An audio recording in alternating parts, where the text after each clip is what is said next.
Good morning, everybody.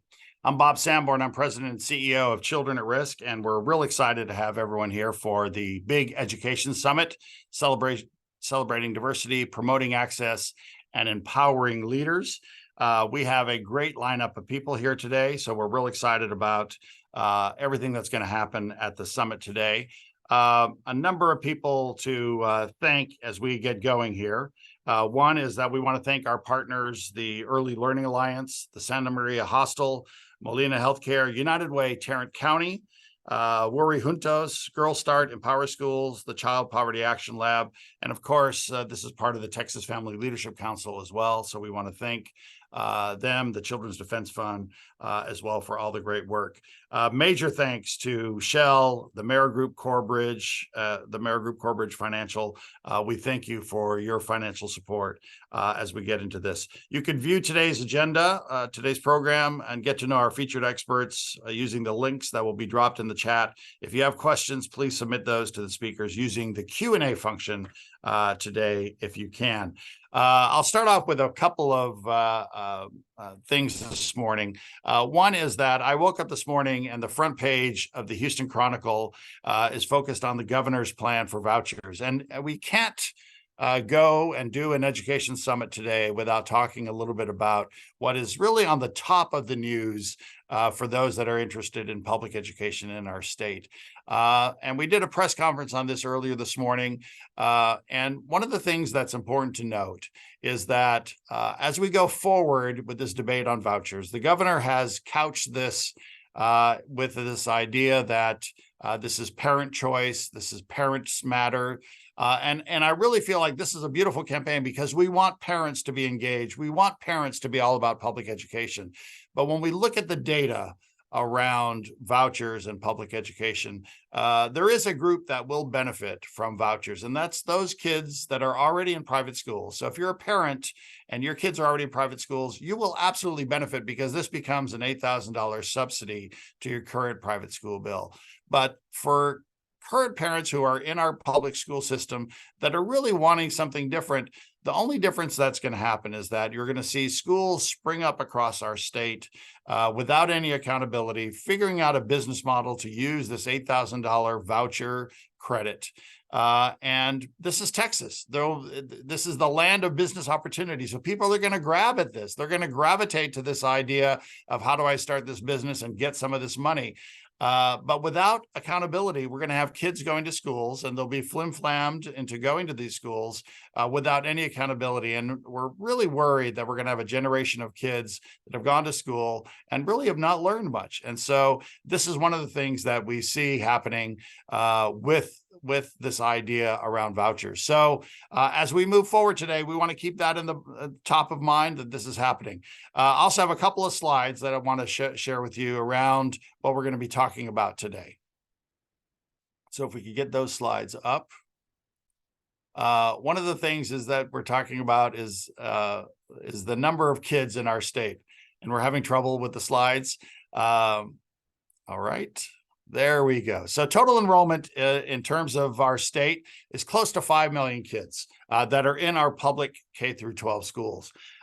We have seen, certainly, as we look across the state around scores, we've seen a drop in performance since the beginning of the pandemic. The pandemic has had this devastating impact on our state. But our leaders have chosen not to really do much around this. So this is one of the things that we'll visit today as well. 63% of all of the kids attending public school in our state coming from low-income families. These are the kids that have been hit hardest by the pandemic. These are the kids struggling to succeed. And these are the very kids that we really need to be focused on to make sure that they can be successful in our state. 75% of all our kids in the state of Texas are children of color. 25% are white. And between a quarter and a third of all of our kids are either emergent bilingual, children of immigrants, or immigrants themselves. Texas is a very young state. It's a growing state. And this is the area of growth, is this group of Latino students, by and large, that we need to be paying more attention to, and especially the subgroup of immigrant students, children of immigrants. Many ISDs are not doing anything special, or they're not really training teachers in this area. And so we need more professional development. We need more systems in place to make sure that these kids, in addition to every other child in our school system, become successful. And so that's very important. When we look at test scores that have emerged over the last year, so let's go to the next slide. What we see is that in math and reading, we just have over half of about half to over half of our kids that are just not at the level that they need to be. They're below grade level. And so this means that we really need to focus on teachers, teacher development. We really need to focus on making our schools better. And so the governor has a point when he talks about the need for better schools and the need for parents to be engaged. But I think the way to do this is to focus on what's going well in our current schools, not coming up with some whole new program that we understand from the data cannot be successful. But let's double down on what's working in our state. We know what's working in our state. At Children at Risk, we've been doing school rankings for the last 20 years, almost 20 years. And we see places like the Rio Grande Valley that are excelling, schools in Houston and Dallas that are going above and beyond the expectations. What are those places doing? We know what they're doing, and this is where we need to double down on to make sure that we're successful. So let's go ahead, and one of the big sponsors of our tournament here, of our summit, is Shell. And Dr. Fraser Wilson is with us. He is the VP Shell USA, Workforce Development, Diversity Outreach, a good friend of Children at Risk, and a good friend of children across the state of Texas. Fraser, give us a few opening remarks for us today.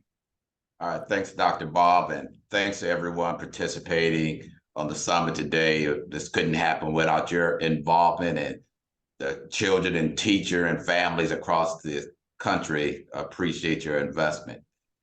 So as Bob already mentioned, the importance of teachers, investing in teachers and retaining quality teachers are so critical to having a quality education system and great schools. For our kids to excel and meet their goals and achieve what we aspire for them to achieve, our investment in teachers are so critical that they feel the support. Between the fall of 2021 and 2022, Texas reached a high for us of 13.4% of teachers leaving. That's a high attrition rate for our state. And understanding how the shortage of teachers, losing teachers at any time, creates a challenge to provide quality education and services for our kids. Additionally, post-Floyd and pandemic, we're seeing increased attention on mental health, and being able to provide critical services to students is another part of education that we need to continue to look at and continue to support. The data is showing us where those mental health services are available for students. They're producing more positive outcomes for students, less referrals, better academic performance, decreased risk-taking behavior. And it's important, even though we're seeing more attention being paid there, we still have the challenge of ensuring that you have enough mental health providers and the shortage of inadequate funding. So there's an opportunity for us to continue to raise our voice and bring attention to the need in this space as we talk about creating quality education systems for our kids. We understand the economic impact of this. Wherever we see strong education systems, we typically see stronger economic outcomes. So investing in this space is critical. As you talk to hiring managers, some of the data has indicated that 50% have indicated that grads are not well prepared for the workforce. And when you talk to executives, the number is even more staggering. Over 90% believe that American workers are underskilled. So as we look at the interface between education and the economy, we know they go hand in hand. And Texas is so critical to the nation's economy. And when you look at Texas schools alone, the largest Texas schools, generate over $70 billion in economic impact and activity. So if you think about what that means for our economy, what you think about what that means for our students, we realize we need to continue to put attention here and make sure we support and advocate for policies that provide more resources for teachers as well as students to help them achieve. So my call to you as we have these conversations, that you share the importance with those influencers that you have access to, those in your community, that we come around and rally around stronger legislation and policies that support stronger investments and engagements with teachers and students. So again, thank you for the opportunity for us to support this. I'm looking forward to hearing the conversation and the dialogue and the action that will follow that will benefit all kids in our communities. Thanks again. Thank you very much, Frazier, Dr. Wilson, and thank you very much for everything that Shell is doing for students and teachers and education, public education all across the state of Texas. So let's go into our next panel, and my good buddy Sharon Watkins Jones, formerly of Children at Risk, now she's got a big time, director of Texas Business Engagement at Public-Private Strategies, moving to the private sector, making the big bucks, Sharon. And so I'm so excited to have you back here, Sharon. And this is an important panel that you're about to do, right? I mean, because this is an area that Texas seems to fall short every time we talk about this, right? Yeah, and in my current position, I'm doing a lot of democracy work, and there really isn't any bigger challenge to democracy than the education of kids and making sure that we are raising a nation of educated, well-educated, well-cared for children and students. So, and as a former special education teacher, this panel is really near and dear to my heart. So I'm excited to get into it. Very good. Well, I'll let you take it away. I'll come back near the end and I'll maybe ask you a question or two. Thank you very much, Sharon, for being here.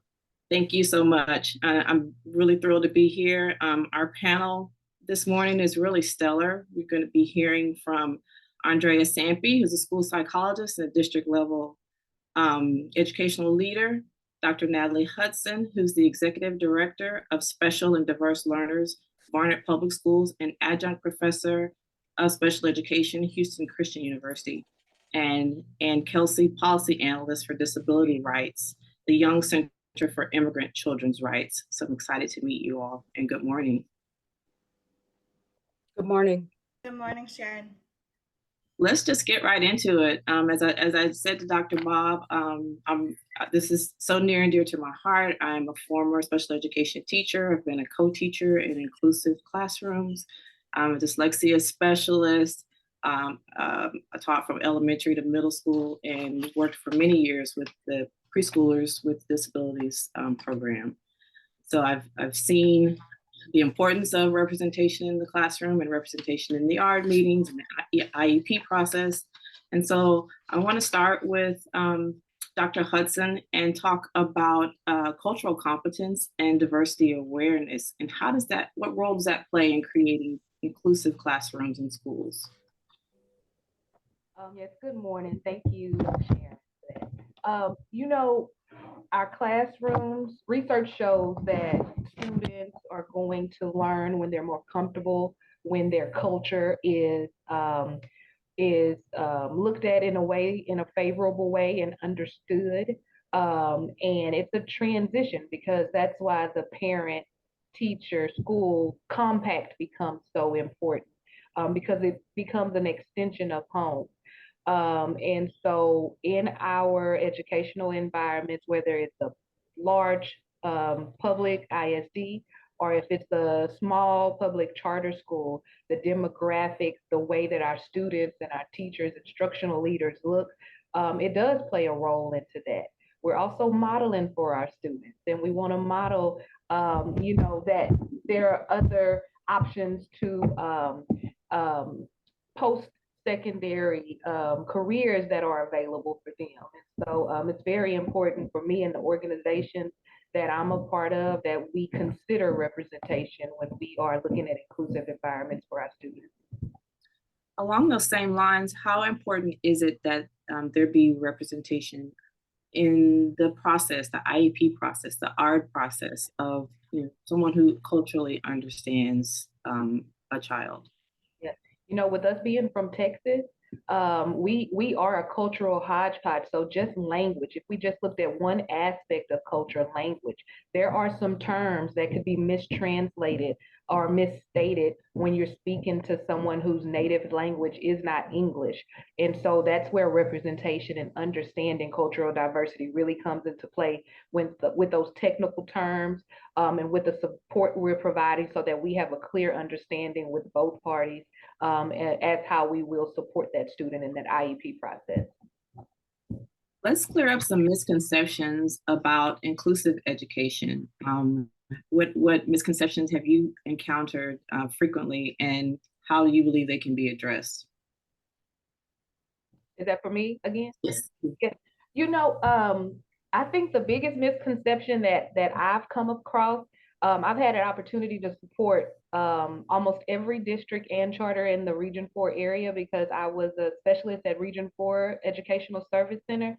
I think the biggest misconception is that it's, those students are yours and these are mine. And once a student qualifies for IEP services, that some kind of way it magically takes them out of that general ed setting.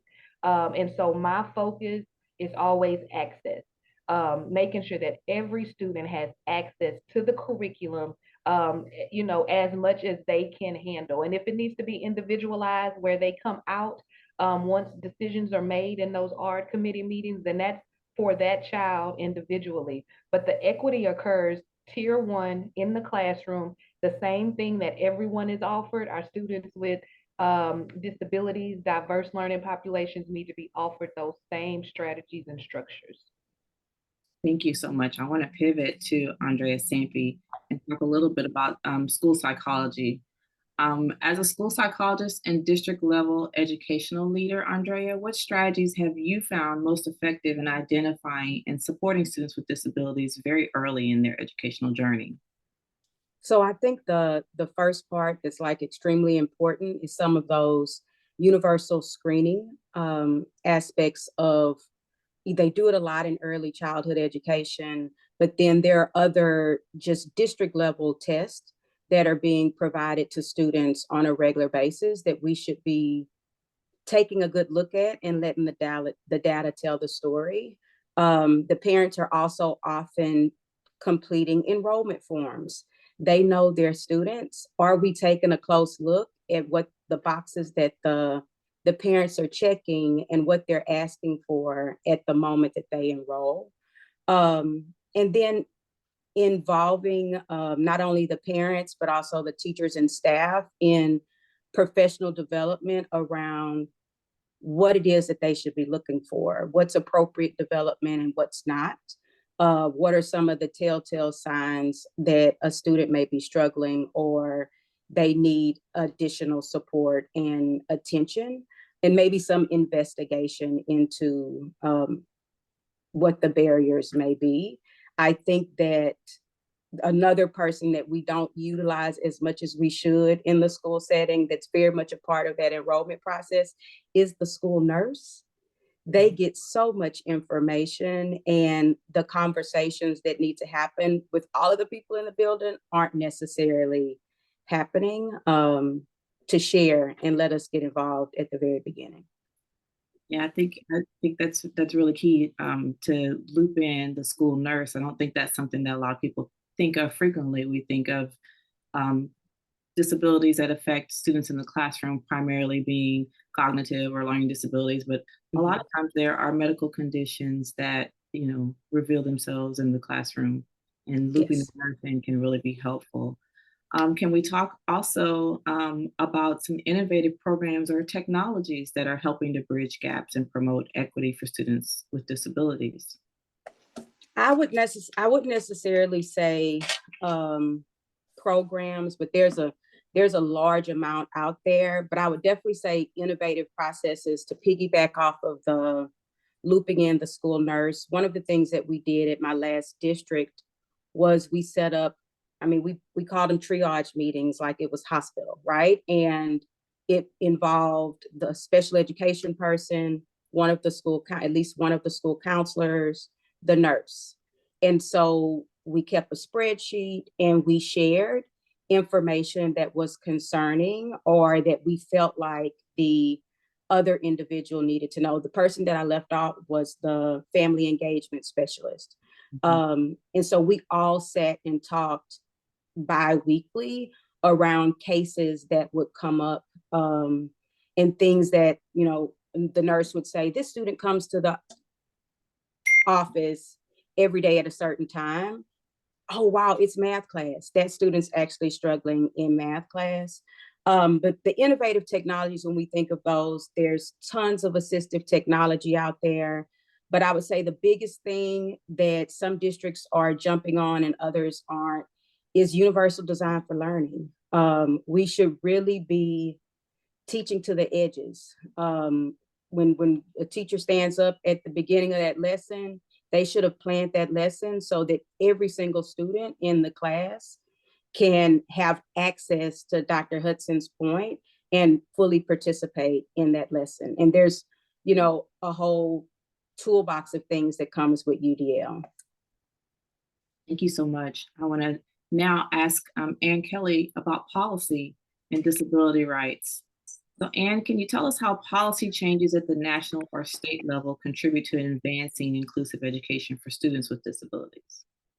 Sure. And so I want to also kind of start off by explaining that the Young Center, we work with unaccompanied children in the immigration system. And so that is kind of our focus, is kids who come to the border without parents or legal guardians, go into custody of the Office of Refugee Resettlement, and then are released to sponsors and families in the community, many of which are released into Texas communities. And so that's the focus of our work. But looking at the law and policy, the IDEA, I mean, it's a great law, and I'm sure there's tweaks and details we could add to it.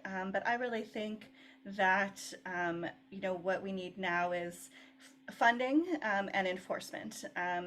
The IDEA leaves a lot of responsibility for enforcement of its rules and laws and options to parents. And that can be hard for all parents to understand, what even they can ask for or what their rights are, but particularly hard for parents from marginalized communities whose English might not be their preferred language, who may be newcomer families, to try and navigate that system. And then also just really, funding and resourcing the schools that are doing this important work.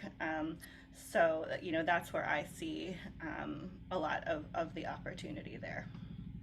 We spoke a little bit with Dr. Hudson about common misconceptions and myths that are, about special education, about disabilities.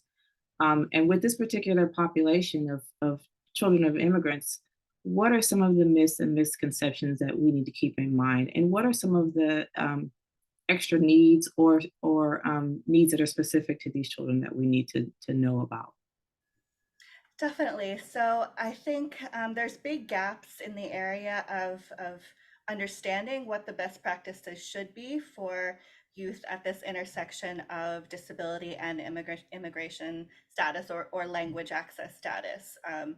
And so, I think a lot more could be done there to support these kids, because, and particularly for unaccompanied children, the large number are teenage boys, and so they'll be coming into high school. Whereas in the United States, a lot of our disability screening, mental health screening, health screening happens in the early ages. They might not have ever done any screening, may have an interrupted school record. And so to connect them in a high school to the screening they need often doesn't happen. And then often they're not connected to both the language access support that they need and the disability support that they need. So they'll get you know, the kind of, you can go one or the other ways. You know, you can get your disability support, or, you know, you can be ESL, you know, kind of targeted, but there's not, you know, those aren't well combined together to meet the needs holistically and understand what the needs are holistically.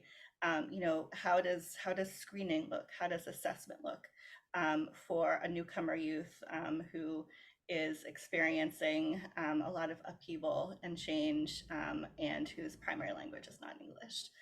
So I think there's a lot of work to be done. But a misconception is that these kids don't exist, you know, but they do. And I think there's a ways to go to before we're really serving them the best that we can. And I think there's even a paradigm shift that needs to be made, that speaking English as a second language is not so much a disability as it is an opportunity. Um, and that is not an indication of a child's intelligence, the fact that they come speaking a different language. So Absolutely. And too many times that happens, you know. It's yeah, it's in not fact, all folks that's understand. our disability if we're unable to communicate Mhm. with that child. So Mhm. Mhm. just wanted to say that. Definitely, definitely. So, as you look to the future, what changes or developments do you hope to see in this field of inclusive education that further promotes equity for the students that you're championing? Yes, I mean, so I think I mentioned, you know, increased resources, funding, enforcement. I'll absolutely echo Andrea's mention of universal design for learning. I'd love to see that. And then, you know, just coming from a disability rights perspective, I'd really like to see disability rights education, and that the disability rights movement included along other civil rights movements in education, so that we are normalizing disability as an identity and promoting disability pride and disability rights perspective for all. And so just really pushing forward with what inclusion could look like. I think, you know, right now we're still trying to kind of put, uh, you know, the round peg in a square hole, but you know, what would it look like if we had all kinds of different puzzle pieces that all fit together well, and really recognize the strengths of all kinds of different students. Yes, what a wonderful world that would be. I want to go back to Dr. Hudson and then Andrea as we wrap up. And Dr. Hudson, can you continue in this vein and talk about um, success stories or things that are giving you hope for the future of children with disabilities? Um, you know, I'm also an adjunct professor at a university here in Houston. So we all know that there's a critical shortage with teachers. And it is a silver lining to know that there are still strong teacher programs out, that inclusion and diversity is at the top of their training list. So students are being trained to work with students with disabilities, students from marginalized communities, students where English is their second language. That curriculum is still embedded. They're getting opportunities to observe in the school, and actually see what it looks like in the field. And so it is a ray of sunshine to know that we love alternative certification programs, because we need to get the teachers in there, but to know that there are some strong programs that even could serve as resources for our teachers who may participate in an alternative certification. So to know that the resources are there, that the conversations are happening, the acknowledgement of the need is there. That's a silver lining for me, and I'm enjoying seeing those advancements and those conversations happen in our educational setting. Oh yes, I'm a witness. I am a graduate of Region 4's alternative certification program, and I went into the classroom with very strong knowledge and strong tools. So I appreciate um, that alternative certification program and how I was equipped to do what needed to be done for kids in the classroom. Before I let you go, I do want to ask you: Are there is there anything residual from having gone through this pandemic, and kids who endured that? Are there any residual issues, anything affecting the future of the classroom that you can see that needs to be addressed? I think Andrea would second this too, but we would be remiss to not note that social emotional learning, just the interaction, student, um, the interactions that we have are very different from pre-COVID. Being at home, virtual, it changed the landscape of what we're doing in education now. The behaviors look a lot different, especially if you're dealing with students with disabilities that are tied to behavior. And so there is residual and there's a heavy lift being done outside of the academics, outside of considering inclusion and diversity, that social emotional learning, that's a partner with it. And you can't learn if you don't have what you need, to meet those social emotional needs. So, Andrea, I know you're the LSSP on the panel. I just wanted to touch on that because that's another area that resources are needed and lots of training is needed in those areas. Thank you so much. Andrea, let's talk about the future of kids and the future of kids with disabilities and what you see as key takeaways from this discussion and what we all need to know about what's coming next in the classroom. I like to say that we need to stop treating special as special. I think that's a big problem, right? So you identify them, you qualify them for special education, and then there's a whole teacher and a whole certification that's supposed to deal with those children. And Dr. Hudson hit on that in the beginning. Post-COVID, SEL issues, also those kids whose parents just kind of sat them in front of the computer, but they didn't actually do anything while they were sitting in front of the computers, that compounded some of the other stuff. But things that I'm excited about is that students are starting to have more of a voice in their educational process. I think it's really important for them to not only understand their disability, but understand how that disability impacts them in the classroom. And, oh, I have accommodations. And the reason that I have accommodations, and I need to ask for them. And if I don't know how to use them, I need somebody to take the time to show me how to use those. All of us have built-in accommodations throughout our day without necessarily having a specific disability. To note, I'm a product of a alternative certification program through Region 4. I did teach as a special education teacher for a while before becoming a school psychologist, but I'm hopeful. I think conversations like these are helpful. I think that education leaders are starting to ask the right questions. I've been fortunate to sit at the table with academic leaders versus just the SPED leaders. So now that we're at the table, I think we'll start seeing some strides. What do you want parents to know to feel empowered in this process of making sure their children get what they need? Their voice matters. Their voice matters, and they are a part of this process. We know that these are your kids, and we are helping you create them and create our future. And we'll go through the process with you and support you as much as we can. And I think when we say that, when we invite them to the table, we need to actively make them a part of the process. Welcome the questions, take the extra time to explain and help them understand, and then give them opportunities to actually participate. I think that's really important. Yeah, that is important. I thank you so much, Andrea, Dr. Hudson, and Kelsey. This has been an enlightening and wonderful conversation. Dr. Bob, they get it, and it makes me feel really great about the future for kids with disabilities. And I'm so appreciative of this opportunity to have this discussion. And Sharon, I think that in light of our beginning, when we talked about vouchers at the top, right, I think that this is one of those areas that we have questions about, right? Because it's a little bit pricey area to do, and it's so important for our kids. So thank you, Sharon, very much. And thank you to your whole panel. Thank you so much. You got it. Very good. All right.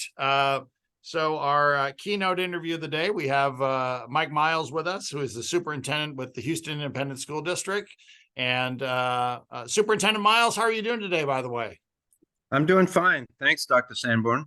Very good. Nice to have you here. Over the years, we've had, I think going back to 4 or 5 superintendents, we've always at these education summits talked to the superintendents. And I actually think that a number of years ago in Dallas, we had a summit and you were the superintendent and I interviewed there. I think it was a Dallas Children's Hospital. I think that we did this, but that's a long time ago for both you and I. So it's, but let me start because I knew of your work in Dallas and give a little bit of a compare and contrast between what you're facing today in Houston compared to what you faced in Dallas. Because I think that when I look at the data was a little bit tougher back then, even for you going into Dallas than going into Houston today. Yeah, so back then, Dallas was behind Houston on achievement. And there was going to be a lot of change. I think people expected that. Although I had a little softer intro because the elected board selected me, and it was an 8-1 vote to put me in as superintendent in Dallas. Here in Houston, as you know, it's a state intervention district. Yeah. And so it's the elected board has been sidelined, and the board of managers is in place, and they were appointed. And they selected me, but it was an appointment of the commissioner. So in that way, there's way more angst and hostility, I think, because of the disagreement with the takeover. Although I have had no role in that, of course. And now we're just focused on the work of what the school district has to do. Dallas, since that time, has surpassed Houston. Academically. And when I look at the systems that are in place in Houston today, they're further behind systemically than Dallas was in 2012.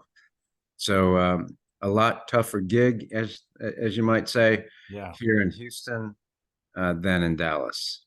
Yeah. One of the things that we knew of you as a leader in Dallas was that you were part of this group that was coming into the state of Texas at the time. You in Dallas, Terry Greer in Houston. You had Danny King and a number of superintendents in the Rio Grande Valley. That sort of activist superintendents, right? We need to make change. We're going to do everything possible to make change. Across the state, though, we've seen a lot of superintendents that are sort of they come in and they pat a lot of backs and they shake a lot of hands, but not a lot of change happens. Talk a little bit about that, about sort of the leadership that's needed to really make positive change in our schools. So you mentioned the era of the reform superintendents, not just in Texas. The time frame of the 2010 range was Michelle Rhee, Chris Barbic, Dwight Jones, John Daisy, Cami Anderson, Hannah Scandera in New Mexico, all kinds of reformers doing big, bold things. And many of them worked to some effect, but none of them worked long-term. The achievement gap in those days is no different than the achievement gap today, both in the nation and in Houston. Dallas is a little bit different. Dallas has fared fairly well with the reforms that I implemented there, and then others have added to. And so if you look at the trajectory, and Commit has some really good data around this, and it's been studied. The Pay for Performance and ACE program were studied by a lot of people, but most recently by the National Bureau of Economic Research. 2 papers that came out in March. You can look those up, and shows pretty conclusively in a technical report how the Pay for Performance system worked. Having said all that, the reason why the reforms did not work well is because they were still piecemeal and incremental. People tried to change like the compensation plan without changing the system, or the curriculum plan without changing the system, or any number of reform initiatives without changing the system. And so there is no way that the American public education system or any large urban district is going to close the achievement gap in any significant way or close the skills gap in any significant way without whole-scale systemic reform. And do you And- think that when you look at the Rio Grande Valley, that's one of the reforms that has taken, right? I mean, they're actually doing better than Houston and Dallas, right? And the work Mhm. that's happened down there. Yeah, and so part of that is whole scale, but more needs to be done, even there. So anyway, it's I think it's whole scale systemic reform that needs to be done. I think the American public education needs a whole different way of operating if we're going to really attack the achievement gap and the skills gap in the year 2035 competencies gap for millions of kids. Obviously, there are some schools that are going to do break the odds. There are some districts that may break the odds, no large urban, but other places may break the odds. But for the most part, we're not going to do it, and it's too late. Yeah. Let's talk a little bit about equity. Across the state, 75% of our kids, school kids, are children of color. 63% are coming from low-income families. The numbers in HISD are higher than that. The percentage of kids that are emergent bilingual immigrants or children of immigrants, it's high in the state, about a third. It's about 50% in HISD in some of those categories. But we live in a state where this idea of equity is something that we shouldn't be talking about. How do you jive that? And, I know Mike Morath, and he cares about equity, the TEA commissioner, but how do you jive what's happening with the state with what you have to do here around equity? So the foundation of most of the work in large urbans, and especially in HISD under my watch, will be about equity. We have, if you know Houston, we have a number of great schools. We have schools that can compete, nationally with any other school. Yeah. And we have a lot of good magnet schools as well. And so we do have a subset, but it is a tale of two districts. One that's doing well and it kind of fits the national profile also, right? There are districts that are doing well, and then there's a whole bunch of schools in HISD that are underserved and underperforming and have been for a long time. And so what I'm trying to do, and what a lot of people try to do, is try to address that inequity. And we're not going to take away resources from the schools that are doing well. But when I cut staff and I find money, or we get more money from the state, I'm prioritizing that towards the underserved communities. This notion of new education system schools you may have heard about is all about equity. Yeah. We're putting in more teachers, more teacher apprentices, more martial arts and photography and cameras and things like that, cameras for photography class. Yeah. And a more instructional model that comes with professional development, all of that into our lowest performing schools. And I just said something that I want to make sure people heard. If you want to address equity, the most important thing you can do is put your highest performing teachers with your lowest performing kids. It just drives me crazy that people say, well, we got an equity coordinator, so we're really interested in equity.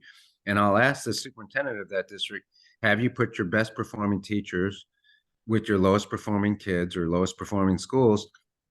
And, the answer is no.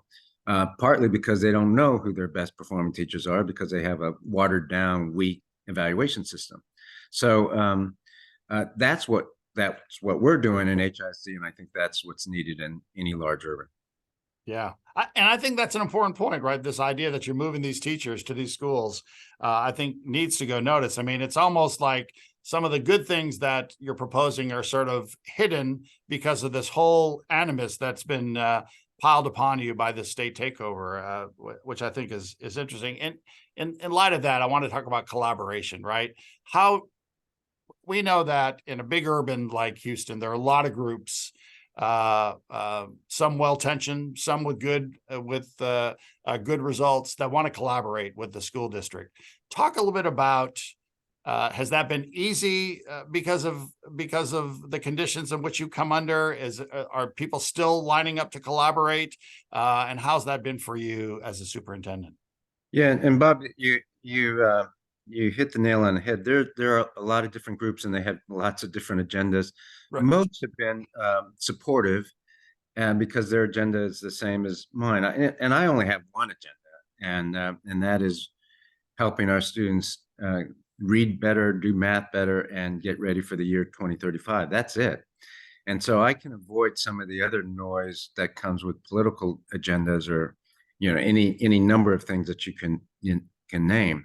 And sometimes some groups want to go there, but most of the groups I've been meeting with are very supportive, and they understand the need for change.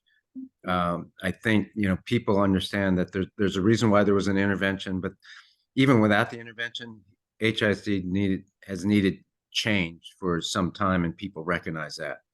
Part of the reason why we're losing enrollment in HISD is not just the phenomenon that's happening across the nation with lower enrollment, but it's because many of our schools aren't performing well, or don't have safe and orderly environments, so parents leave. So I think most people understand that there's a need for change. One broader comment, though, around community input, people always have to be careful about going to the lowest common denominator. So it's a lot of times when you have an elected board and you have superintendents that that do the listening tour and take a year to do this and have all these community groups, nobody wants to make any group unhappy. So you find the lowest common denominator, and that's not good for kids.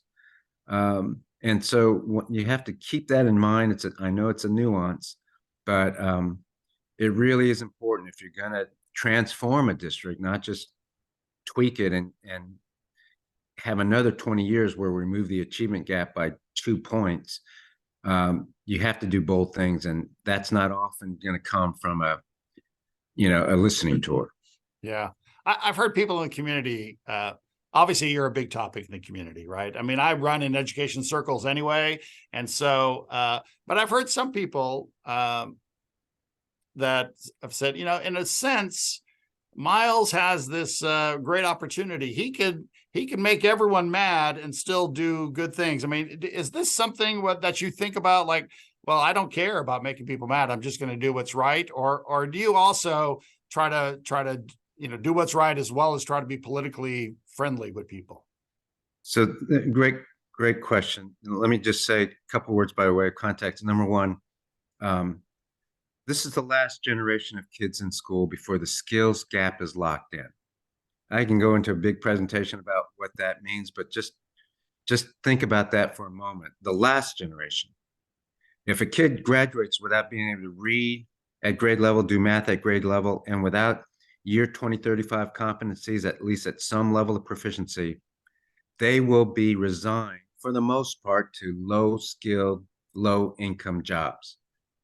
And you can already see our workforce changing. AI is going to change it even more.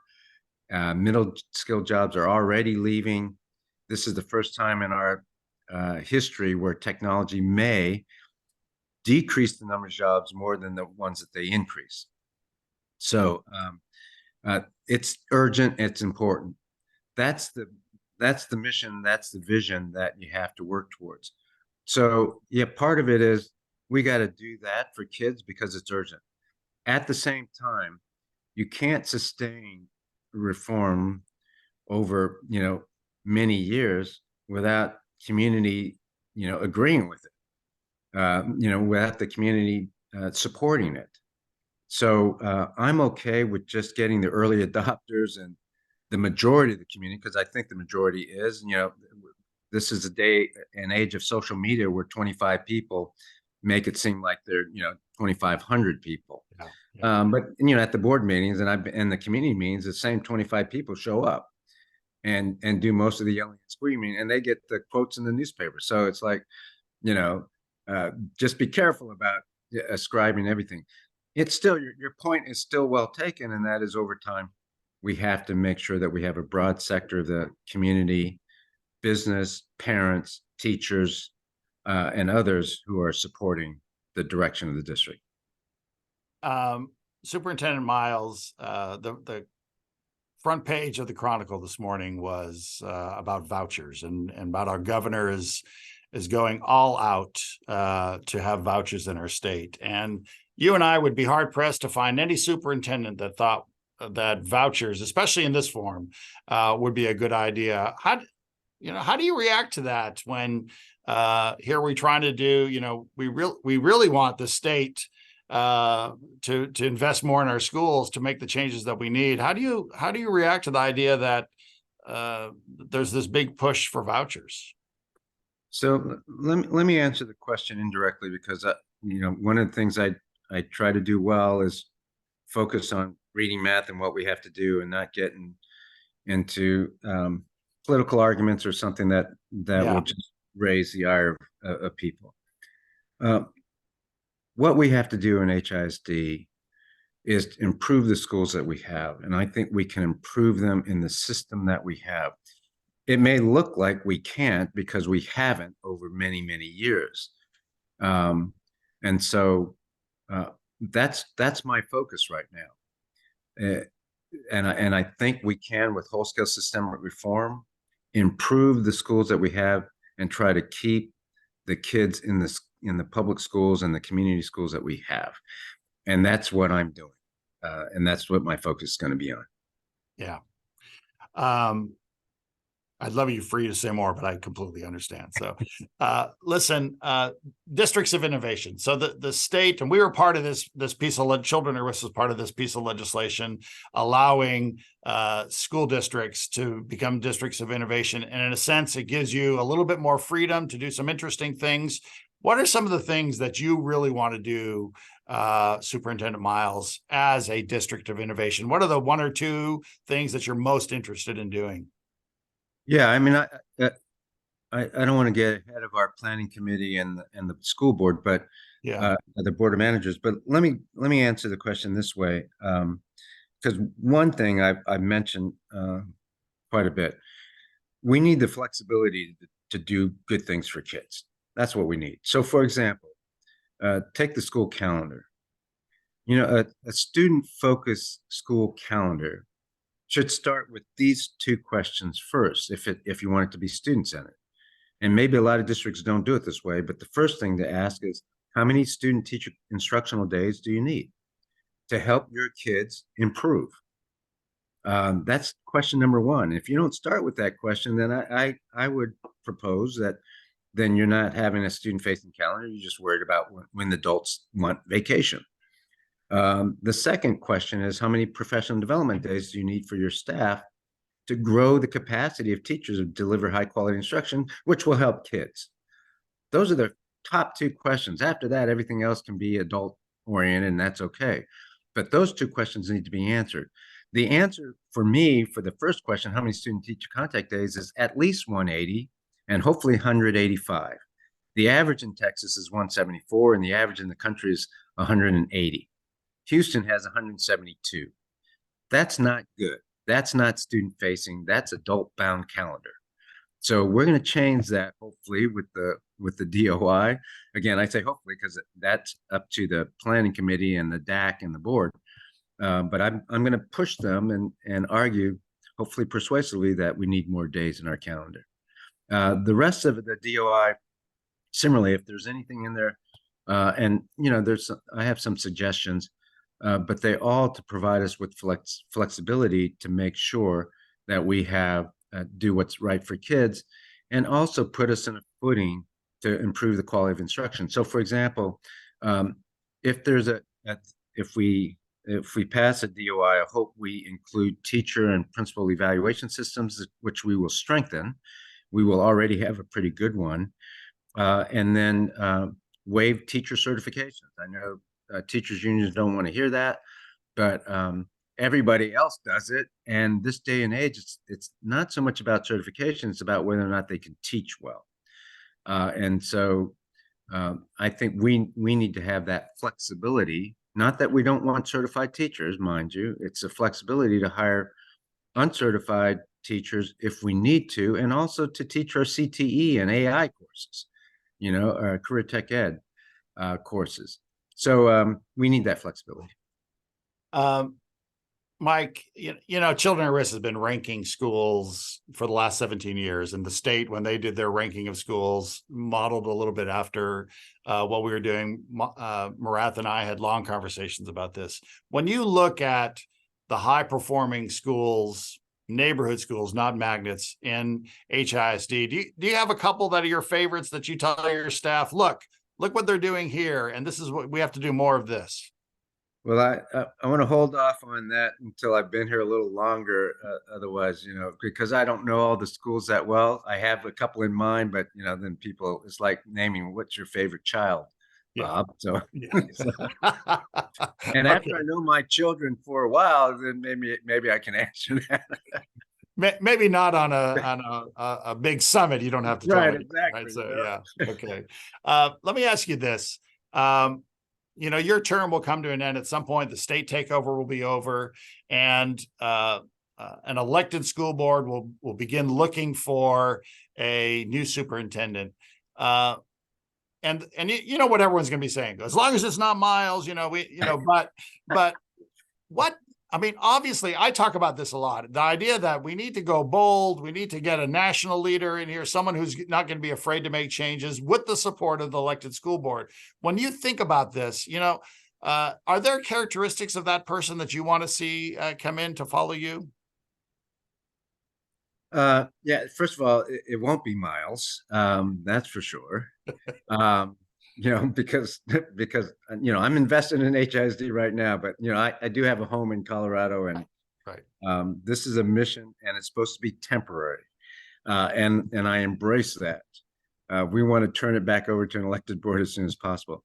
Look, the answer to the question is the same thing I would say for all urban superintendents, and unfortunately, I understand the reasons why they're not as bold as they should be, but they need to be bold. And they need to be future oriented. If you don't tie your actions to some predictable future, then any path forward will do.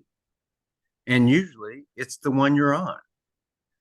And everybody suffers from status quo bias right now when the need is urgent, because the workplace is changing.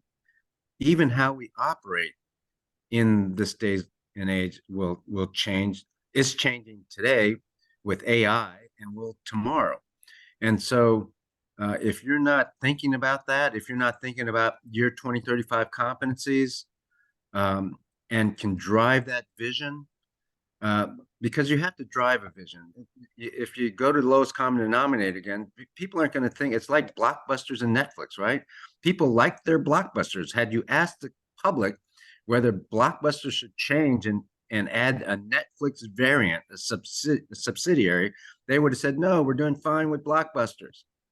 They went out of business in 12 years after Reed Hastings went to them to be a subsidiary, and the story of Netflix. So that's what you need. You need a true visionary. You also need leadership. And leadership includes making the tough decisions that nobody else wants to make. But, people see, what's happening, so that the noise and screaming and yelling, and many superintendents don't play the long game. Meaning this, look at what happened in Dallas, right? So it's like, I was smeared and all this other stuff, and luckily, also pictured the long game, and the results are only come forward in real relief several years after. We started getting gains right away, but the real gains were several years later, and the proof became, was several years later. So you get no thanks, no reward, just, no apologies, no nothing. The only thing you get is the knowledge that you helped hundreds of thousands of kids and influenced several other districts. Teacher incentive allotment was partly informed by the Dallas Pay for Performance. ACE is a program I created. It's now statewide. And the same thing will be true in Houston. So we need superintendents who are willing to bear the slings and arrows in the short term, hoping that they'll do right by kids in the long term. And people do need to understand that after you, Hinojosa, who is the superintendent, really just kept you with your reforms, and so and he was marked as a great success, but it was Miles' reforms, right, that he was using. So and his own as well. I mean, he did keep the pay for performance in the ACE program, but he also added much more than I could do in 3 years on this career tech ed and P-Tech front. yeah. And he needs to be applauded for some of those things that are bearing fruit now too. Superintendent Miles, as we finish up, I interview a lot of people on various platforms, and I always try to have a couple of fun questions at the end. So when you were a kid, what did you want to be when you grew up? I wanted to be an Army general. Excellent. I wanted to go into the Army and be an Army officer. So that's why West Point, that was all the way through, right? So yes. Yeah, very good. And when you were a kid in school, what was your favorite subject? I actually like language arts and literature, mostly because of my teachers. Yeah, very good. And your favorite food in the lunchroom when you were a kid? When I was a kid, chili. Oh, chili. Wow. Yeah. Very good. Good. And were you a chocolate milk or white milk? I'm white milk. Yeah. So very good. Very good. Superintendent Mike Miles with the Houston Independent School District. Superintendent Miles, Mike, thank you very, very much for joining us today here at the Education Summit. Thanks, Bob. Thanks, everybody. All right. Take care. Very good. All right. So coming up, let's go to our next panel, which we're going to talk about teacher workforce and retention strategies for recruiting, supporting, and retaining quality educators. Susanna Young is one of the performance coaches at Children at Risk. And Susanna, you have a powerhouse panel, Susanna. I mean, I'm real excited about everyone on there. And I do want to say Greg Prince, whose picture has not appeared yet, but is a former president of Hampshire College, where I was a dean. And so I'm excited that you have such a great panel. Go ahead, Susanna, take it away. Absolutely. Well, we definitely have a group of experts here today, and I'm so excited to talk to them about teacher retention. So we know that retaining high quality teachers is going to be an extremely pressing matter, especially in today's educational climate. So without further ado, I do want to introduce our panel. We do have the wonderful Greg Prince, who is the former president of Hampshire College and also a senior consultant for Pathways to College. Jonathan Feinstein, the state director for the Education Trust, Shirley Appleman, a senior advisor for Bellwether, and Hector Bajorque, the director of operations and education practice for the Intercultural Development Research Association. So thank you guys so much for joining us today. I'd like to start off our time together by just discussing some of the challenges we're seeing with recruitment. So Hector, if we could start with you, what do you believe are the most pressing challenges in recruiting high quality educators, and how can we address those challenges? Thank you. Again, I'm from IDRA. We've been around for 50 years working on equity issues, and many of you may know the work that we've done in equity issues and funding issues. So we have a lot of we've done a lot of research and studies around many of these issues. Specifically, most currently, we've done a lot of work around the policies that are rather toxic policies that are happening around the state that have created a very toxic environment. And I think the policies that I'm referring to are some of the classroom censorship policies that have created a lot of toxicity. And I'm going to use that word repeatedly because there is an environment now amongst students who are deciding to be teachers or are going to colleges of education where they're seeing some rather untenable positions, and they're seeing situations where somebody is fired because the Diary of Anne Frank can't be taught, and then somebody's fired for that, where it's literally become verboten. It's and fundamentally all those situations, everything from Senate Bill 17 to the bill from 2021 that started the this anti-inclusivity movement, are anti-equity, they're regressive, anti-diversity, and anti-inclusion. It's a situation where our identities as people of color, immigrants, and language and gender minorities are erased, and where teachers are asked basically not to talk about those fundamental truths about their students and themselves. I think that and there is a laundry list of other issues that have occurred, obviously, with the pandemic, increased privatization that we can speak about, the ESSER funding cliff. All of those have culminated in what's happening with these shortages and challenges to teacher recruitment. But I think that one is beginning to is kind of the camel that is breaking the straw that's cramming the camel's back. I was born in Mexico City, so idioms are always a problem with me. So that really should concern all of us. That should concern all of us as we take on the mantle and of what are we going to do about this? What's going to happen? I mean, every day I see different articles about teacher shortages, everywhere from LPI to Ed Week, and everybody has slightly different takes. Some takes are that it's really not happening, but yet in my own and with things that I'm seeing on a daily basis with grants and work that we do directly with districts, partnerships break because there's teacher shortages and teachers can't participate. And systems can't participate in things that would help our students. And I'm seeing this as teachers backing away saying, can I even talk? Do I have the autonomy to say certain things? And that's really become a huge issue. And there are some of the solutions that we have to do is as we are teaching students who are desiring to be teachers, that we teach them that they need to be advocates. They need absolutely to be advocates in every way possible. In my darkest moments, I fear that we are going to have instead teachers who are very willing to submit to these policies. And that would kill our democracy. So we absolutely have to force the issue of advocacy to on our students. An example of this is an emergent bilingual shortages, teacher shortages. I mean, what we're seeing there is fairly extreme. We've been able to testify on some of this.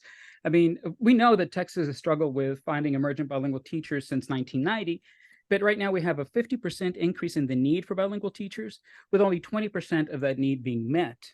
The ratio between students and full-time equivalents has increased from 43.4 students to 1 teacher in 2011 to 46.3 students to 2019-20, which is the latest we were able to get. It's also the place where we have the highest percentages of substitute teachers. And to go back to the original point that I was making, we have to prepare those future educators as true practitioners of emergent bilingual education and advocates, in spite of what we're seeing. And in spite of what we're seeing in universities with Senate Bill 17, where DEI has just been banned across our universities, those DEI practices. So that's what I would say is very important, that we absolutely have to work on being advocates and not flinch. We cannot flinch at this.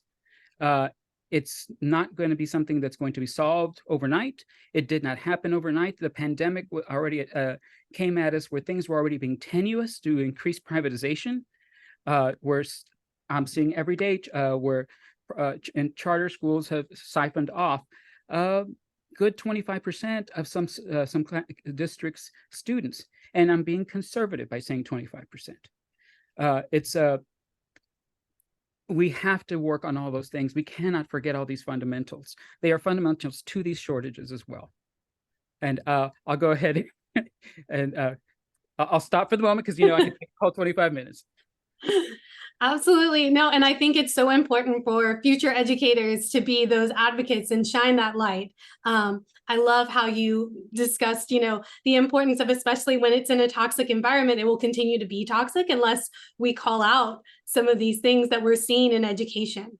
So with that in mind, thinking about the educators that are currently in the trenches, trying to shine that light, maybe that light is feeling a little dim. I want to turn to Shirley and just kind of talk a little bit about teacher retention and teacher turnover, right? So what are some of the key factors that contribute to teacher turnover, and how can we work to get those teachers to stay in those districts? Hi, everyone. Nice to be here. So my point of view comes from a practitioner. I work directly with network and district leaders on the ground. And I think it is important to note, to Hector's point, that teacher shortages and turnover are a very nuanced issue. Shortages vary from district to district. And I think we have the responsibility to understand the exact contours of teacher shortages in our communities as a first step to it actually addressing them. So I think that's an acknowledgement. In terms of teacher retention, I think from our point of view, we have to remember that at the end of the day, we are in the people business. And in order to transform conditions for students, we really have to focus on transforming the conditions for our teachers. So how are we ensuring that their needs are being met and that they're being seen, heard, appreciated? And what are the systems that we're putting in place to make sure that we are meeting those needs? And we all know that having veteran or, long-term teachers is a blessing to any school. It's the biggest gift that we can give to our students and to the sustainability of our school. So some key factors that contribute to turnover, just to name a few, and nothing new here: low staff morale, burnout, and just again, lack of supports or systems for teacher development. In our toolkit from that Bellwether created, Creativity from Necessity, a practical toolkit for leaders to address teacher shortages, we highlight 3 key strategies to help with teacher recruitment and retention. And the first one is protecting teacher time, ensuring that within the master schedule, there is time built in for teachers to do the work. So collaborative practices, working with one another, and they're not taking that work home. Reimagining the master schedule to that point. How do we carve that time out so that teachers do get that time within the school day to do what they need to do?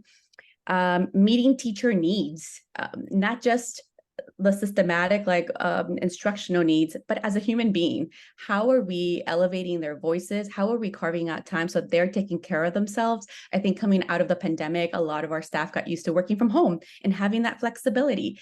So how do we continue to provide that while being back in our schools?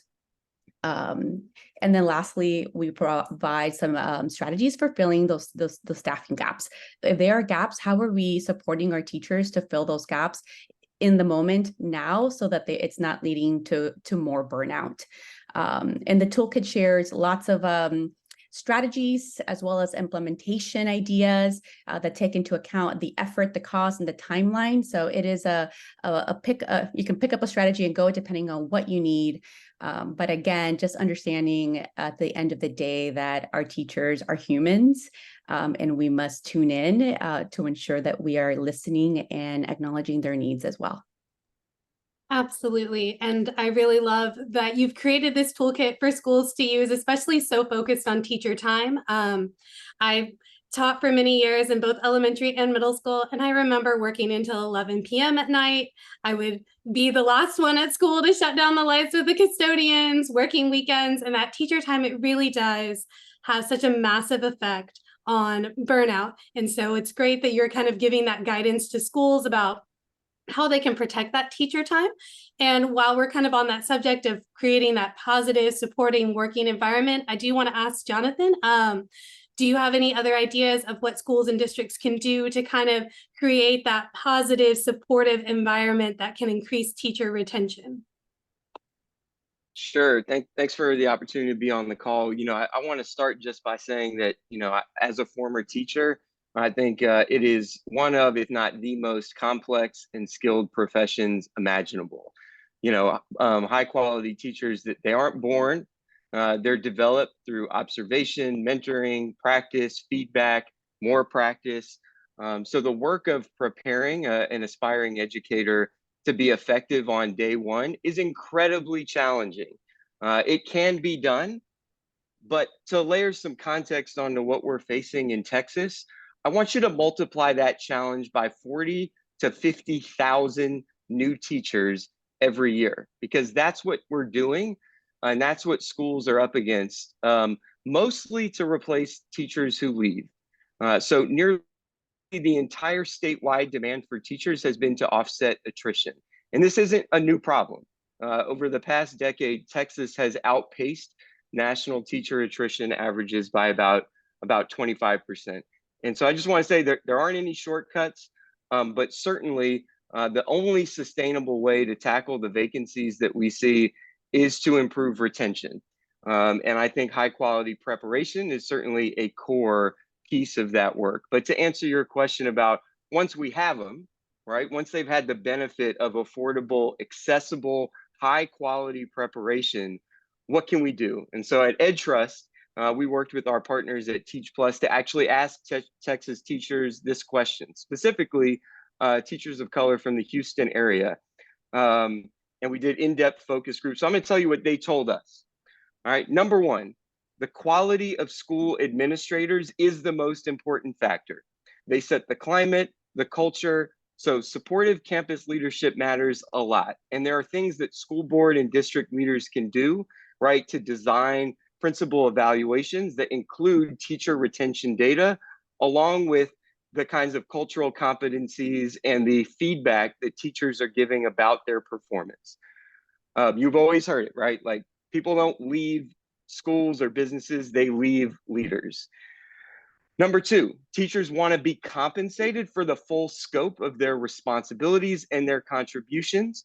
But teachers of color in particular, they often identify leadership opportunities as the most effective way to keep them in the field. They want to grow, they want to develop, right? They want to have impact. So districts can create those advancement pathways that allow teachers to grow in their abilities without having to leave the school, which is often what they're told, right? You want to grow in, advance, you have to leave your classroom or your school. So creating those pathways so that, amongst other things, they can help coach and develop novice teachers or struggling teachers in their schools. Number three, teachers are often the ones, and I think you talked about spending those late nights, creating, modifying, hunting for completely new resources that they need to deliver engaging and effective instruction. They're spending their time and their money to locate those materials. So what can districts do? They can adopt those high quality and culturally relevant instructional materials, and they can support teachers so that they understand how to deeply use them and use them effectively. Number four, teachers are usually the most attuned to what students are experiencing and to their well-being. So they are on the front line. They are not trained mental health professionals. And so teachers need the training and the ability to refer students, but they also need the support staff, the counselors, the psychologists, and the social workers who can offer those professional services. Last thing I'll say, teachers desperately want to offer and receive mentorship from more experienced teachers and leaders in their schools. And the mentorship should absolutely be about instruction, as well as a sense of belonging on campus. In fact, the teachers we spoke to suggested that these be split responsibilities. An instructional mentor, right, who's focusing on lesson planning, delivery, assessment, but also a cultural mentor, right? Someone who is helping them navigate the institutional knowledge that new teachers in a school often struggle to understand and to feel like they belong. So I'll stop there and I'll drop a link in the chat so you can hear more from some of the teachers that we learned from. Absolutely. And thank you for sharing that. I really like the idea of having like an instructional mentor and a cultural mentor, because so many times they'll be like, do you have the curriculum? Do you understand the lessons, how they work, the instructional strategies? And then you're like, I don't know how to put grades into a grade book. I don't know how to take attendance. When do we go to lunch? So it is great to have that extra layer of support. And I think in schools across Texas, just having the support, the time, the administrators that are there to have a listening ear, to have a true open door policy. And as we think about those same factors, specifically in high needs communities or underserved communities, Greg, I do want to pivot to you and just kind of talk about, are there any strategies or practices that you've seen that are particularly effective in addressing the needs of those communities? Yes, and I'm going to have to answer that question and pivot back to some of the others, but let me just answer that directly. What I found the most important is to provide opportunities for what I would call performance, where teachers and students together can perform for the community. And performance, I mean by simply things that students can do for the community. It may be athletics, but it may be singing, it may be the choir, it may be theater, but it also can be news, it can be writing a newspaper, it can be addressing environmental problems in the community. It's when students interact with the community, with the teacher as a partner in the process. Performance generates more. When I've been in schools where trying to get parents to show up, what do they show up? They don't show up for my teaching or my talking. They show up when their kids perform in whatever the way they perform. Performance is, I think, one of the most underrated skills in which we teach ourselves how to work with our students, to give them the opportunity to perform, not that we're performing for them. That's my answer to where, in terms of how I would address that question. But I'd like to go back to what we've really been talking about up to now, and that is the profession of teaching and how to get more teachers, give them a better environment, involve the community in that process. I'm the oldest one, I think, on this panel by a lot. I retired as a college president in 2005. That's ancient years. I was active president from 1989 through 2005. This is ancient history to a lot of people that I'm looking at on the screen. But I was asked as a college president, if not monthly, weekly, what is the problem with K through 12 education in America? It was a singular issue then, and it's a singular issue today. And I had a very simple answer: the arrogance of higher education. I have found in my entire career that the respect I would get in a college community saying that I was interested in secondary education was as close to zero as you could get. I would have faculty at college level say, "Why would you want to do that?" Only idiots would do that. You cannot build a profession of education. You cannot deal with what you're dealing with in Texas today from a legislature with a profession that has so little backing from any other educating group in the country. We lack in this country what I would call, we lack a real profession of education. We have collections of educators, we have associations of educators, but we do not have a profession that is bound from K through 12 all the way through to senior professors, in the same way that law or medicine have, that will protect them, that will give them standards and values. How is a teacher going to stand up to the Texas legislature? If you're teaching Anne Frank, how are you going to stand up? The entire Texas higher education community should be standing in front of that school saying, you can't get to that teacher. If you get to that teacher, I lose. And you don't have that. We don't have that. So it may be the big picture. It may seem unrealistic, but I think there is the capacity to create a profession where individuals will understand that the senior professor, the neuroscience professor at Harvard or at the University of Texas has as much connection to and stake in what happens to the kindergarten teacher in Houston Independent School District as anyone else. And therefore we have to be a single profession. That's a hard mountain to climb, but I think it's one that can be climbed. And what I found, I come from a college, if I can just use one aside, science education is a big issue in this country. American science education is basically a filter. It starts with a lot of interest and filters people out all the way down to the very few interested and very few women and minorities. When I became president of Hampshire, I found a very different system where they doubled the number of students interested in science. Women and minorities were represented in a higher proportion of the student body. Where did they create that system? How did they create that system? They spent, before Hampshire was opened in 1970, they spent a year asking, where is the best science education in the world done? Guess what their answer was? Anybody want to guess? Elementary school science teaching in the United States of America. Best science teaching in the world. They modeled their system on that system, and from there, it's history. They have one of the most successful science programs, 50-year-old college, very small liberal arts college, 5 individual programs involved in Nobel Prize winning. One of the highest producers of PhDs, higher percentage of women and minorities. When primary elementary school science teachers walk into Hampshire, they smell the difference. They're treated as the gods. And the faculty, the higher education faculty, bow down to them. So there is a barrier that we need to break, and a connection we need to build that makes all people in education understand they have a stake in it as a single profession. Sorry for that answer. I'd like to say something to what you just said about elementary.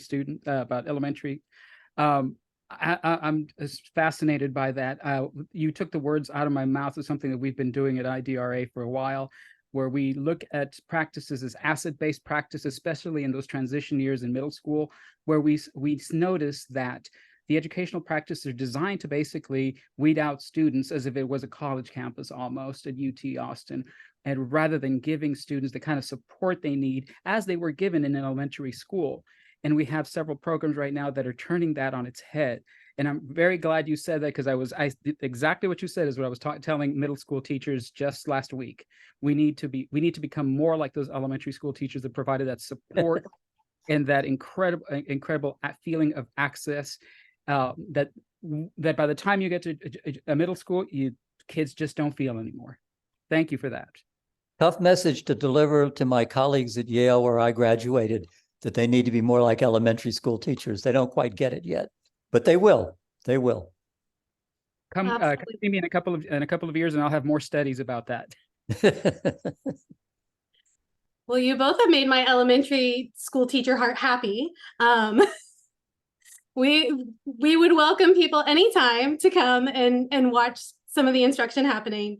And I think both of you have spoken to that need for us to truly be an educational community. I think often we are siloed by primary and secondary and post-secondary, and we don't spend a lot of time thinking that we're all in this together, right? And we all have that singular forward push. And Jonathan, I'm going to ask you a real quick question for as we kind of look ahead into the future.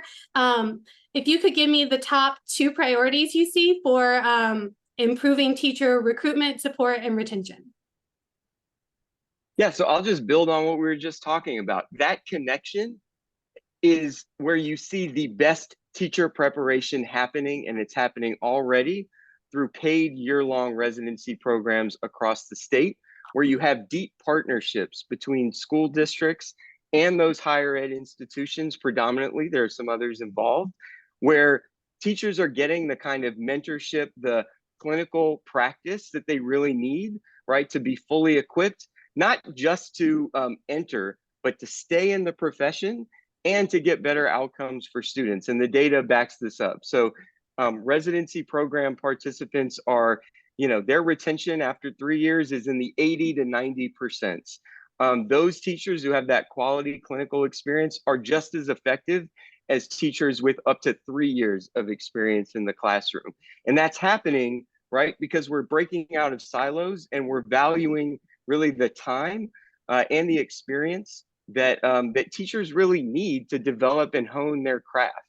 And so just to make a little plug, as we enter this special session, the legislature, both chambers, passed bills that would create this residency partnership program and a pretty significant allotment. And it got caught up in the politics. So when they come back, they have an opportunity to pick that back up and hopefully do things that, that are proven to really strengthen our teacher workforce in the state of Texas. Jonathan, if I can just add one thing, those residency programs are absolutely invaluable, but some of them need to be two-way streets. Some of the schools of education and higher education representatives need to be given residencies in K through 12 schools. They need to learn from teachers as well as teachers need to learn from them. Absolutely. And I want to thank each of you for sharing your time and your expertise. This was an incredibly valuable panel, and I hope that both new and current teachers get a chance to watch this and just learn from your wisdom. Susanna, thank you very much. What a great panel. And my buddy, Greg Prince, Dr. Prince, thank you very much. I mean, this idea of focusing on respect for teachers, right, I think is so important. When we look at countries that are doing incredibly well with their public education system, there is this respect for teachers. And the idea of higher education standing alongside K through 12 is so important. So thank you very much. Thank you, all of you, for being a part of this. Let's go to our next panel. Looking at supporting at-risk students, the role of wraparound service. Claire, you have a superstar. I mean, we just went from a superstar panel, but any panel that has Shubra and Byron, man, I haven't seen you in ages, man. You doing okay? I'm doing good, man. This Achilles is healing, but I'm doing all right, brother. Very good. Anyway, great panel that you have here. And so I'll let you take it away, Claire. Thank you. I agree. This is a fantastic panel that is curated with some of the best experts across the state, starting with Byron Sanders, President and CEO of Big Thought, Shubra Enley, Director of Mental Health and Wellness for Communities and Schools in Houston, Dr. Twyla Williams, the Executive Director of Counseling, Crisis, and Mental Health of Austin ISD, and Brianna Harris, a manager at the Child Poverty Action Lab. So I'm excited to jump in and talk a lot about the whole student, right? So we focus a lot on supporting teachers and looking at curriculum supports for disabilities at the beginning, but I'm excited to get on the other facets since we know that schools are much more than curriculum centers. And so starting off with Shubra, what are some common risk factors that place students at risk of academic and social challenges, and how can these wraparound services really help to mitigate these factors? Sure. So schools are truly a microcosm of their communities. So there's a broad range of risk factors that affect the well-being of our students. I'm going to start with just natural disasters. We're in Houston. We're trying to not take a breath of relief yet because it's hurricane season, but a couple of years ago, when we had Hurricane Harvey, we had to expand our mental health support services across Harris County schools. And then along with those big issues are also issues like housing insecurity, food insecurity that affects students' physical and emotional well-being. Then there's the adverse childhood experiences like domestic violence at home, abuse, community violence. And these things result in depression, PTSD, substance use behaviors in our students. And then, you ask the question, how do we mitigate these kinds of things that are going on in our students' lives? What we try to do at Communities and Schools of Houston is we start with the social determinants of health through community partnerships. I heard people talking earlier about different kinds of collaborations. We have collaboration with Houston Food Bank, Backpack Buddies to address the food insecurity, and then also securing special funding so that we can help out with the housing insecurity. And once we address some of those basic needs, then we get to the mental health supports, and we secure those through our own mental health professionals that are full-time embedded on the campuses. And it can also be through our many partnerships with local mental health organizations. But we have to address the whole student and not just one piece of the puzzle. Yeah, for sure. Moving up the state a little bit from Houston, Dr. Williams, Austin ISD sees communication and sees collaboration in the district, and something really cool and innovative happening is that community school model. How do you envision collaboration between the wraparound service providers, leaders in schools, teachers, and how can this really effectively create that holistic support for students? Hi, thank you. So what we're doing in Austin ISD is that we're supporting our students through wraparound services through a multi-tiered system of support. And that is very inclusive of our school counselors. We have licensed mental health professionals who are licensed social workers, where we have created a school mental health center model with internal vendors. And those internal vendors are our licensed mental health professionals who are able to provide short-term therapy for our students. When we think about the whole child and the multi-tiered systems of support, we have what we call a child study team meeting that begins on the campus level. And that's where we bring in all of the adults who are impactful in the students' lives. So including of the parents and guardians, the school nurse, the counselor, of course, the administrators, and our licensed mental health professionals. As we see the needs of our students, we address them by identifying what those needs are, seeing what services they are receiving, and seeing what direction we need to take them in. So we either add services, and so we have a way that we monitor the students weekly, and we bring in supports according to the needs of the students. Awesome, awesome. As a former teacher, I understand just the pivotal role that all of these players play in a child's education and really take some alleviation off teachers in the classroom.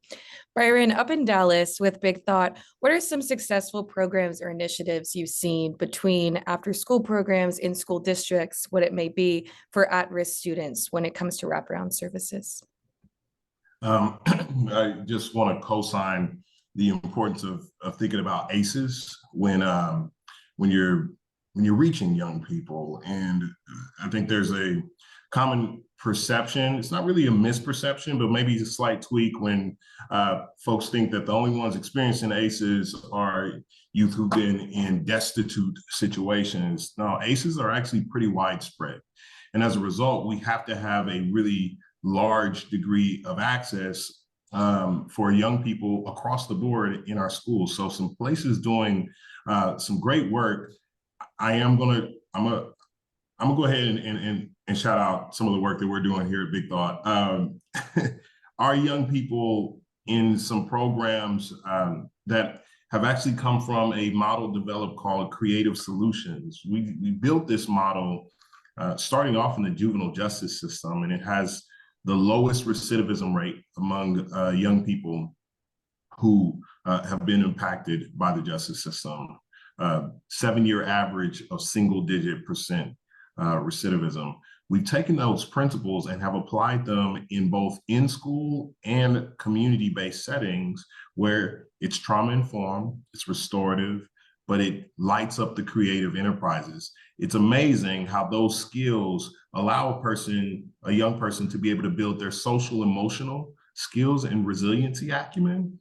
And it allows them to start to build what we call 21st century skills, which are creative thinking, problem solving, engaging, and emotional intelligence.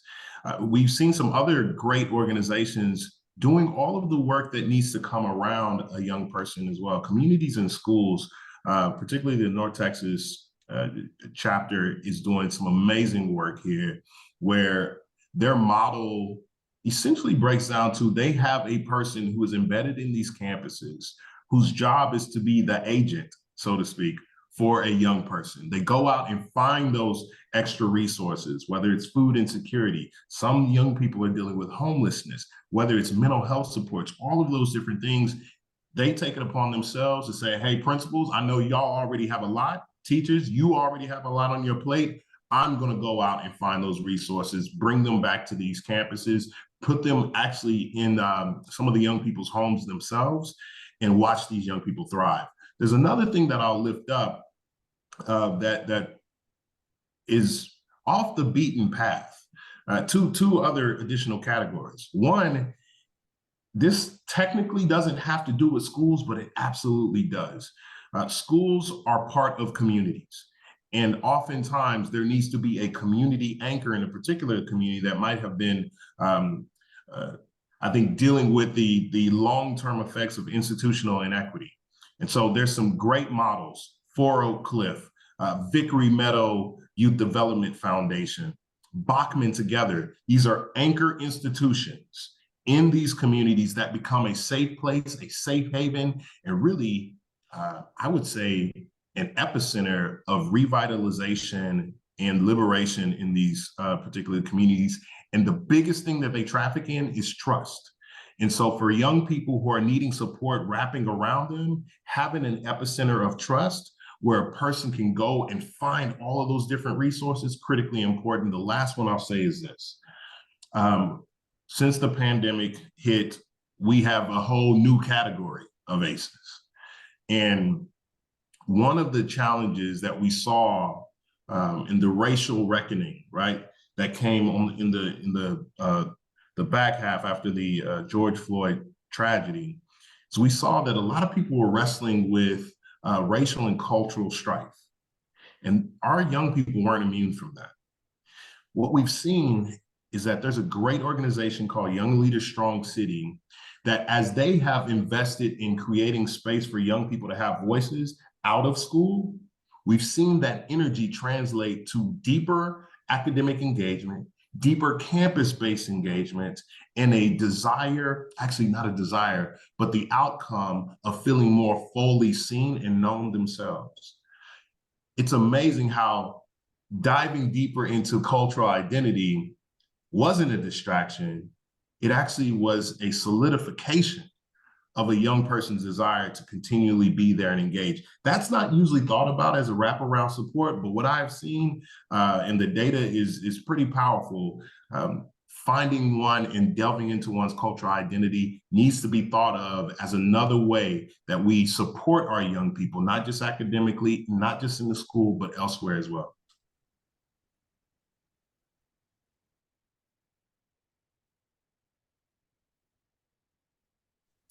Sorry if there was a pause there. I lost some internet, but I am back. Byron, I caught most of what you were saying, and it's so powerful to hear and exciting to hear so many programs that intersect, and all educators and those that have stake in education watching, or just children or they're themselves in programs, know and understand fully that it's not just one room with 4 walls or one building. There takes so much to pour into it, and the best schools have the community engaged. Brianna, at Child Poverty Action Lab, you do so much great work in partnership with Dallas ISD and surrounding districts. How can schools and districts ensure that these wraparound services are accessible and equitable for all students, regardless of their backgrounds or needs? Yes, thank you, Claire. Hello, everyone. I'm happy to be here. Just a little context. As Claire mentioned, we have been working closely with Dallas ISD for the past couple of school years, just to get a better understanding of housing insecurity and how housing insecurity is affecting Dallas ISD students and families. And so then identifying what families are at risk of housing insecurity, and then seeing what type of family-centered interventions can be implemented on the campus level, as well as on the central administration level, to reduce student middle of year moves, so students are able to stay housed and in their school. So at CPAL, we like to think of ourselves as a data backbone. So data is at the forefront of all the decisions that we make. And we also encourage our partners to use the data that they have to strategically make the decisions in regards to their resources and their programming. So something that we've done with Dallas ISD is really using the data, the student data that they have, to identify what schools or what campuses and what student populations have the greatest need. And so in a world of us having limited resources, you have to be intentional. And the number one way we're intentional is using data as the forefront. And so just an example, as we were preparing for this upcoming school year, we looked at elementary school middle of year move data. And so there were, in the previous school year, in the 2022 to 2023 school year, there were 18 DISD elementary schools that accounted for 30% of Dallas ISD middle of year moves, with between the grades of kindergarten to 5th grade. So those 18 elementary schools are also in zip codes that have high eviction filing activity going on. So those 18 schools are the focus of our work for this upcoming school year. I think, so yes, using data as the forefront, but then also we do a lot of blasting out of information regarding to housing programs that are available in the city and in the county of Dallas, as well as legal aid support that's available. We have amazing pro bono legal aid organizations that provide legal assistance and representation to individuals that may be facing housing insecurity, like an eviction. So just blasting out that information district-wide to students and families. I think just a practical thing is blasting out information in multiple modes. So that is via paper, like flyers that get sent home with students, virtually robocalls. We've even gotten creative, and we have worked the carpool line. So we had last school year, we had a member of one of the pro bono legal aid services, one of the attorneys, and he came during the carpool line after school, and he was able to pass out legal aid information to families and even talk to some families that needed representation. So you just have to get creative with the different methods and modes, as well as sending things out like magnets that have information, posters. This most recent school year, we got posters made for all schools within the district that have legal aid information, and then something as practical as a QR code on there that will take families to the website if they are needing that support. I think another big thing is also language accessibility. So just another practical thing, making sure that any collateral that is sent of any programs and resources, making sure that those things are translated for families that may not, that English may not be their first language. And then also another thing is also making sure that any partners or providers that are engaging with schools and school staff, making sure that they have bilingual staff that families are able to communicate with. And even if providers and partners are coming on site to campuses, making sure that there are staff members that are bilingual there. So I think being creative with the different modes and methods of sending information out to families. And then also for us, like I said before, a big thing has been using data. Data is at the forefront of all the decisions that we make. Yeah, I love that. We always refer to schools as these epicenters of information, especially for our newcomer students. It's referred to as sometimes the first American institution that they're even faced with. So being able to not only have information for a variety of needs posted, like you said, that language accessibility piece. We had Dr. Niosa earlier in our press conference mentioning districts are going to minority majority. And so really just meeting students where they're at and seeing that huge shift in our population and the rise of emergent bilingual students. So that's awesome, especially when meeting their needs. Dr. Enley, so as Director of Mental Health and Wellness as Communities in Schools, we hear a lot right now about mental health of students, and we see just kind of the loss of students and chronic absenteeism, and a lot of that pointing to apathy or burnout, both in students and teachers, honestly. But how can we meet the needs of at-risk students with wraparound services, specifically in the realm of mental health supports? Well, first, I don't want to claim the doctor in front of my name unless I get an honorary doctorate in the next few years. But thank you. And Byron, I want to thank you for that shout out for communities and schools in the Dallas area. And I'm going to take that phrase, that epicenter of trust, that epicenter of trust. No kind of service can be brought into a student and family's life unless we don't have that epicenter of trust. So the collaboration first starts with the student for our staff when they're on the campus and the student walks into a communities and schools office. We've got to gain that trust and create a trusting environment around them. And especially when we're dealing with students who might be in situations of being transitionally homeless, going from family member to family member, or somewhere in that space between the foster care system and not there yet, but sometimes our young people drop through the cracks. And so what we do is we make sure that we use our integrated student support model. We're the #1 providers of that framework, and that is similar to my colleague talking about the multi-tiered approach, because it really does take a village to support our students through any kind of hardship. And what Byron mentioned earlier with the pandemic, it's an equalizer. Like COVID was an equalizer. Doesn't matter what zip code you lived in. It affected all of us in different ways, maybe. And sometimes when you have grief and loss, that transcends, again, socioeconomic status, right? If you lose someone, the pain is real. And so, again, it's through collaboration with the student, their family, and then the next collaboration is definitely with our school administration. You know, sometimes when we ask, we need a private confidential space, that can mean something different to school administration. So it's really advocating for the right things that have to be put in place to provide that mental health support on a campus. Awesome. And that's actually a great segue and connection to Dr. Williams. Those on the campuses, how do you work with identifying students that might have these targeted support areas of need? And how do you work with these organizations to ensure that they are reached out to? Thank you. So we stick with the multi-tiered systems of support, where tier 1 being it's available for all students. So that's where our school counselors and our social emotional learning facilitators come and present lessons and do groups and just to identify the needs. So we do a needs assessment. And from there, we identify students who may need additional needs or additional supports.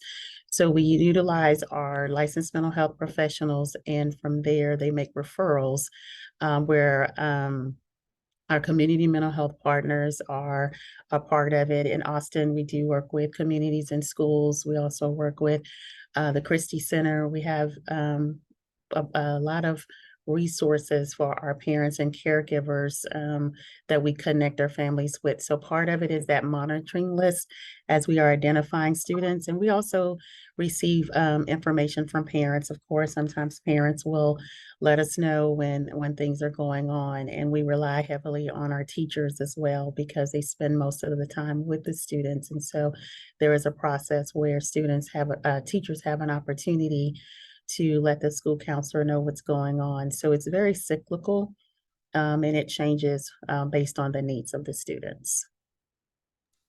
Awesome. Byron, we talked a lot about the session that just happened, and then we now see that in October, expecting another session.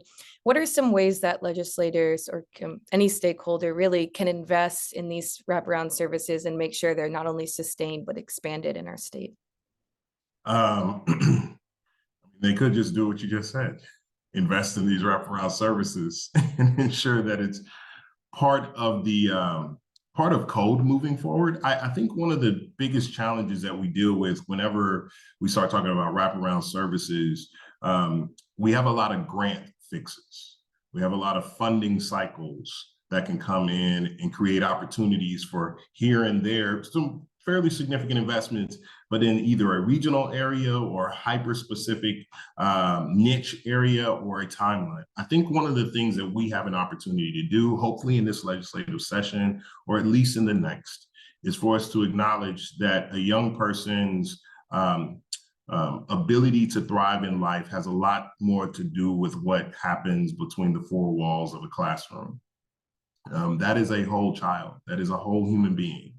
And what I would love for us to see is if we could make deeper investment in extended day opportunities, enrichment opportunities, if we can make a deeper investment in what's traditionally considered out of school time experiences. I would also love to see in this policy environment, if we could acknowledge that you don't have to have the schools do everything. We have robust partners out here in the communities that already have a lot of energy and, quite frankly, a lot of expertise around being great partners to what's happening in the school districts. Freeing up some of those resources to be able to go directly to those community-based partners, it allows us to, I think, create a bigger dragnet to ensure that young people do not fall through the cracks, and we have a wider variety of resources that are available outside of the categories that oftentimes the administrators who are creating the RFPs and the grant opportunities even know exist. So it allows for more creativity, allows for greater partnership. And the last thing I'll say is in order for an organization or a region or a community to be able to have outcomes that we can all hold ourselves accountable toward, it's not just programs that need to be funded, but it's infrastructure. The ability for there to be data sharing and reporting, the ability for our community-based partners or school-based partners to have rich continuous improvement systems, that requires infrastructure. And sometimes it's the unsexy stuff like Salesforce systems or data sharing capacity, or sometimes it's the ability to help parents and families make choices. So navigators to be put in these communities.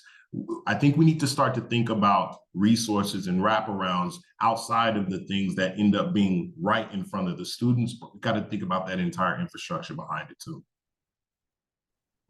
You know, I'm going to kind of add to what Byron was saying. Right now for Communities and Schools of Houston, we've been invited by HISD and Superintendent Miles to be part of some Sunrise Centers. So those are going to be out in specific communities, and we'll have a team embedded in these centers, and it is going to go beyond the school day, not just school hours, so that we can reach out to families who we may not be able to access during school hours. Things Claire, like that. great panel here. Claire, you have a pretty good panel. Great. I encourage everyone watching to check out all of their good work through Big Thought, through Communities and Schools Austin, and the Child Poverty Action Lab. Yeah, very good. And Claire Dutre is the Senior Associate Director for K-12 Education at Children at Risk. She also is the co-host of the Growing Up in America radio show and podcast. Byron, we need to get you on that show. I'm just telling you, Dr. Williams as well. We need you on there. All of you, Brianna. And Schuber's a regular already. So it's anyway, thank you all very much for the great insight. And we'll move on to our next panel. Thank you, guys. Thank you, Claire. Thanks so much. All righty. Next up, we want to look at navigating cultures, languages, and success, the emergent bilingual and the immigrant experience in Texas public education. This is an issue that we don't talk about enough. And so we brought out Gina Martinez, who is the regional director of El Paso and the Rio Grande Valley for Children at Risk. And Gina, we're not talking about immigration enough in general across the state in regards to public education, right? The fact that we have so many of our kids that are immigrants or children of immigrants or emergent bilingual, anywhere between 25 and 33% of our kids sort of fall into this category. We should be talking, it seems like we should be talking about it more. Yeah, absolutely. Especially when they make up 1/3 of the students that we serve statewide. So hopefully this conversation will shed some light on how we can best serve them. Very good. And I'm going to throw it to you, and you can introduce your big panel. And Lupita Hinojosa, Dr. Hinojosa, by the way, is on your panel. She was with in a press conference with me this morning. We're already getting feedback. So just kudos to her. But I'll let you introduce your group. Thank you, Gina. We'll be back in a little bit. Yes, absolutely. Well, we are so honored to have each of our speakers here today.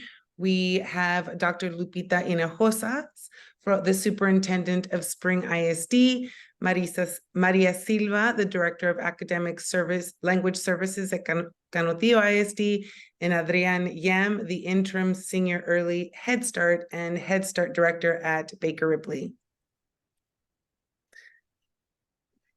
So I see them coming on now. And actually I have Miss Silva, are you on? I am. I just cannot, it says start video.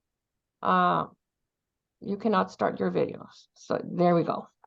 Okay, well, I'm actually having my first question directed at you. And Ms. Silva, in hopes of ensuring that everyone on this session kind of understands and has a shared point of view, can you help us all understand what type of services are included in bilingual education and the different maybe programs available to students in Canutillo ISD that are offered?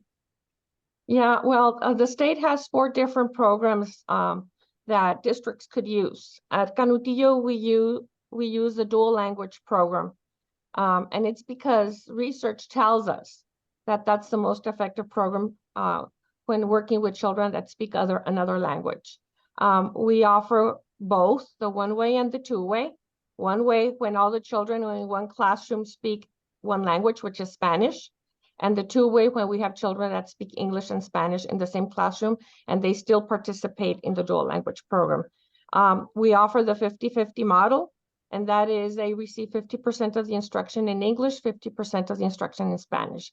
So that translates to 1 full day in English, 1 full day in Spanish.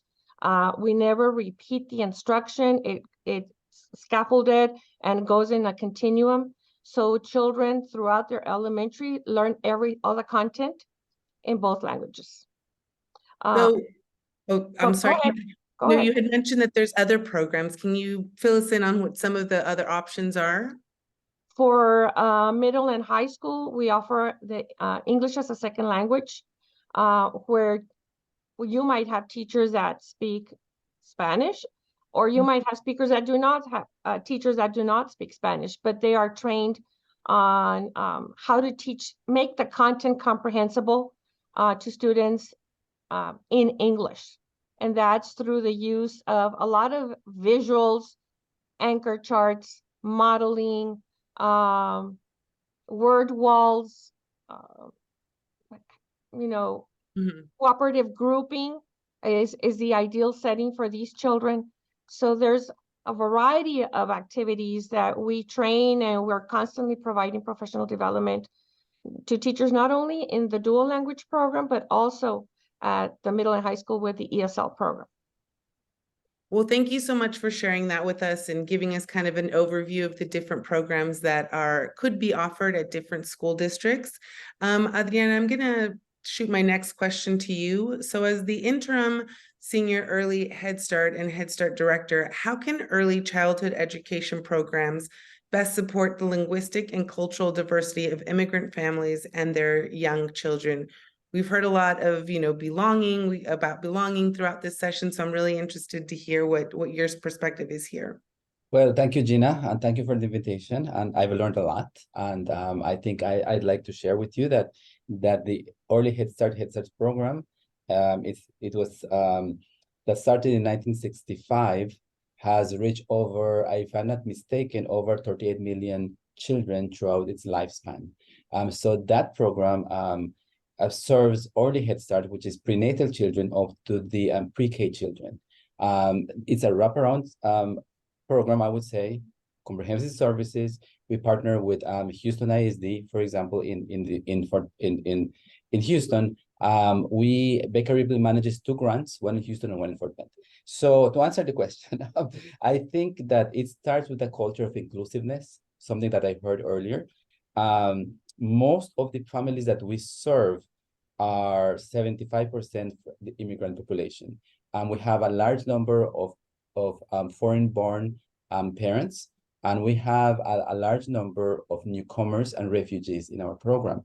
So when we say about inclusiveness, the way that we tackle this is that we start with our workforce, in training our people in how to have this cultural sensitivity and be able to reach to all of the families that we serve. The other important thing is to be mindful that most of these populations need some kind of support in navigating and understanding the education system. Simple things from forms, from documents, from the way we label our systems. There is a lot of hand-holding to these families. So one of the things that we have done is that we have hired staff that is inclusive of the population that we serve. I can give you an example that we did a few years ago, where in the Gulf area, we had an influx of refugees coming from Syria, coming from Afghanistan, and we were able to open positions where we had what we called a family development worker, which is a case manager that will work specifically with that family, and we searched for a bilingual person that was Arabic and English. That is one of the examples that I can say, that we are trying to be as inclusive as possible to this population, and also having having an inviting environment for them. One of the things that we are good at in the early Head Start program is the high involvement of our parents. Our classrooms are opened at all times for people to come and see come and observe. And our teachers are very comfortable in having that third person coming into our classrooms. It's one of our Code of Federal Regulations, and that's one of the things that I would think that we're doing best, of having them come, sit with us, have breakfast with their children, stay in the center, be able to navigate and understand by interacting with all of the staff and the systems that we have in place. Well, thank you for sharing that. Of course, inclusiveness means, them being able to just even fundamentally understand the documents that are presented to us. So, that's definitely of high importance there. So thank you for sharing that one kind of tip there. Dr. Hinojosa, we are so happy to see you here. Thank you so much. I have a question for you. Throughout this section, one of the things that Dr. Borges mentioned earlier was that there is a great teacher shortage, and it's exacerbated for bilingual education, right? So that's just one of the issues that faces our students. But what are some of the additional and unique challenges that emergent bilingual and immigrant students face when they navigate the Texas public school system, and how can schools address these challenges effectively? Well, thank you, Gina. Thank you for having me, and thank you for the question. And you're right. I think Adrian talked a lot about, the challenges that our families are facing. So we are here in Spring ISD. We have over 34,000 students, 74 different languages, and about a third of our students are emergent bilingual. We are 52% Hispanic, and therefore our primary language, second language here, is Spanish. And so imagine, the families, and we're all watching the news now. Imagine the families that are just coming to this country from Central America, from South America. We have families coming from Haiti. And so the American school system is totally foreign to them. And so what is it that we as school districts can put in place to ensure that there is easy access to the schools? You heard Adrian talking about communications.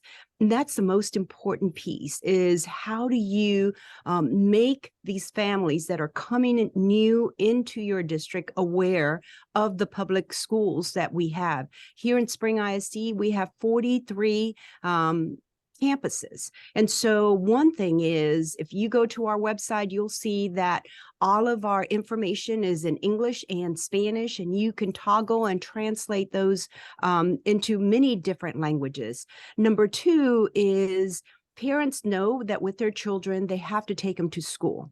And so in Spring ISD, we have a district-wide process for registering students. And this process is very specific and intentional so that we are identifying students from the first time that they meet with us, if they are a second language learner, if they're actually an emergent bilingual student. Do they speak Spanish, or do they speak another language at home? Do their parents speak another language?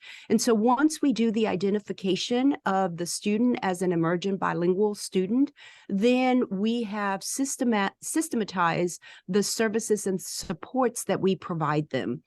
Principals know immediately, I've got an emergent bilingual student here. I can now begin the flow of resources. The other piece that we've done here in Spring ISD is we have a district-wide curriculum for our emergent bilingual students. If they are Spanish speakers, they immediately go into our dual language program, and that's English and Spanish. We have a curriculum that is a district-wide that the students will now have access to. If the students speak any other language aside from Spanish, they are identified and will be placed in an ESL program, English as a second language. And again, this curriculum that we've developed part of it internally, and part of it are programs that we've been able to purchase and partner with different agencies for support for them. And so the curriculum is very crucial for them to immediately begin learning learning the content and learning the language. And then the third piece hits a little bit onto what we heard earlier about the teacher shortage. So yes, there is a huge teacher shortage across the country, all teachers, but especially our bilingual teachers. And so here in Spring ISD, we have district-wide training,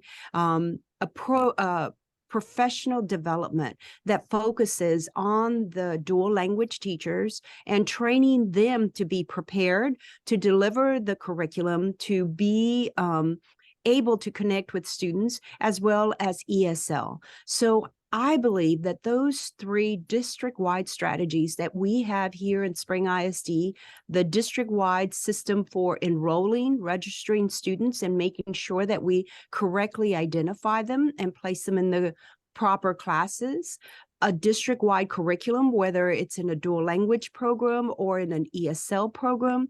And then the last piece, which is so very important, is to make sure that our teachers are highly trained and highly skilled, because we don't know. These teachers may be coming from an education program from the university and are very skilled in the curriculum. They just need support in delivering the instruction.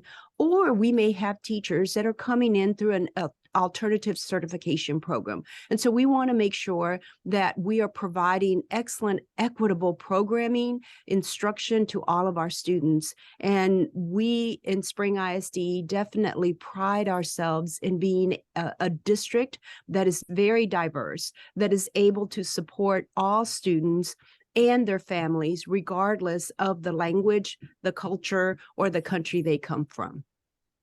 Absolutely. And it's so, inspiring to hear that you guys have the systems in place to be able to identify these students and get them into the classrooms that they need.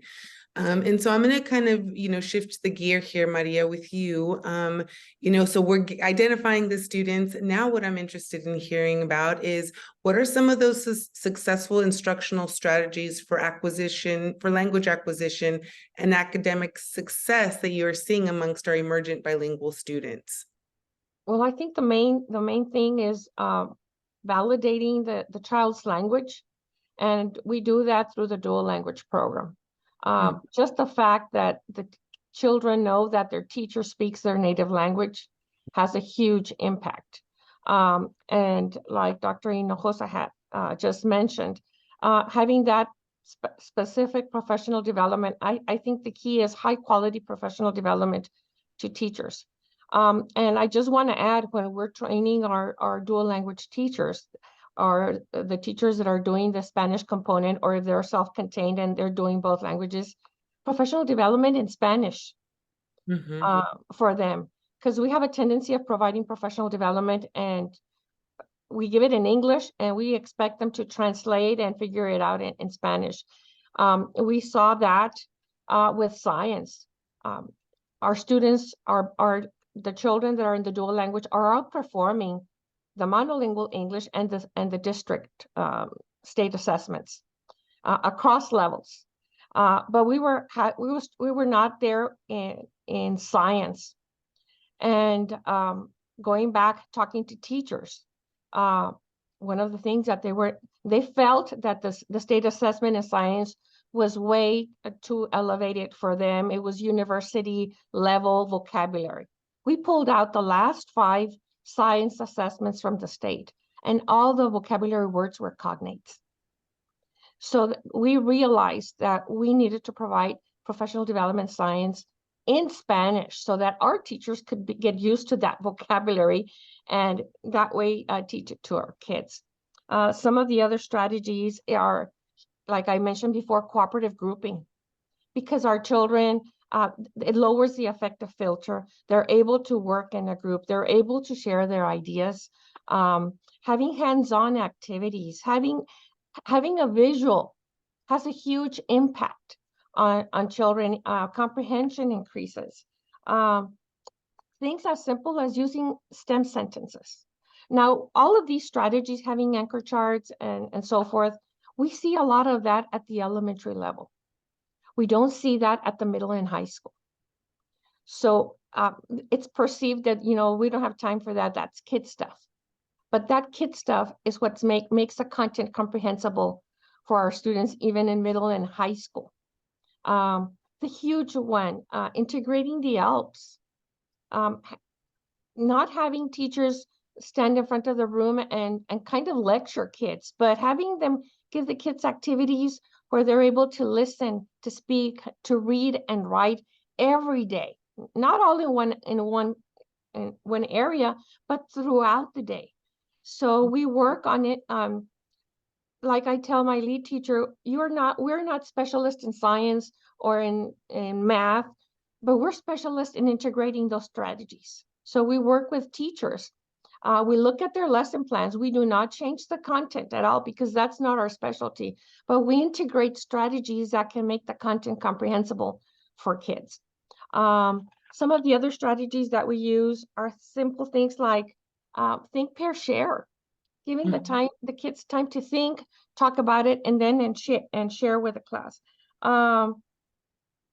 Graphic organizers, random calling are all great strategies that we use in the classroom that we've been trying to get the middle and high school to use them. We have some takers, and we see a huge difference, not only in academic knowledge, but in students' attitudes. I mean, because now they're more engaged, now they're learning. Now, a huge thing that sometimes we miss is the kids need to know that the teacher cares. And that just knowing that makes a big difference. Integrating their background knowledge. Many times I've heard, they don't speak English, they start at zero. They don't start at zero. They have a lot of background knowledge. And I take that very personally because I myself was taught to read at home. We would read the newspaper in English every Sunday to my dad. And the newspaper is written at a 4th grade level. So I had high vocabulary in Spanish. I had fluency. I had comprehension in Spanish. But when I was brought to the US in kinder, I was failed in kinder. I was retained in kinder and first because I didn't know how to read. So I did know how to read. It was just not in the language that the teacher spoke. So failing to see those things, I have kids that work at the market with their parents. They know how to count. They know money. They add and subtract in their mind. So it's just connecting that knowledge to language makes a huge impact. Absolutely. And we've gone really from understanding, at a district level, how we're getting there. I hope people were taking notes there on some of those strategies. And as we close out this session, I, want to leave us with some hope about the direction that we're going in here. So I'm going to start with you. And this is a question for all three of you. Adrian, can you share with us, as we close this session, what some of your biggest hopes are for bilingual education and students? Thank you. And what Maria just mentioned, same thing with me. I'm also, I was born foreign, came to this country several years ago.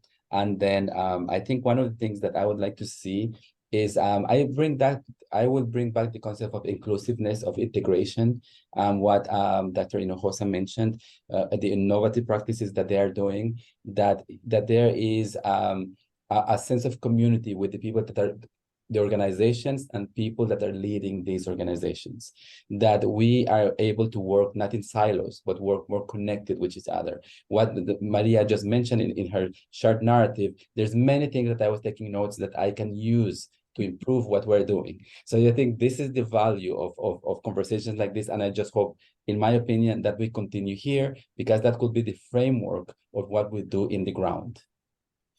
Absolutely. And hopefully this cross collaboration, we're getting ideas from each other and sharing them. So Dr. Lupita Hinojosa, what about you? What are some hopes that you have for our bilingual students?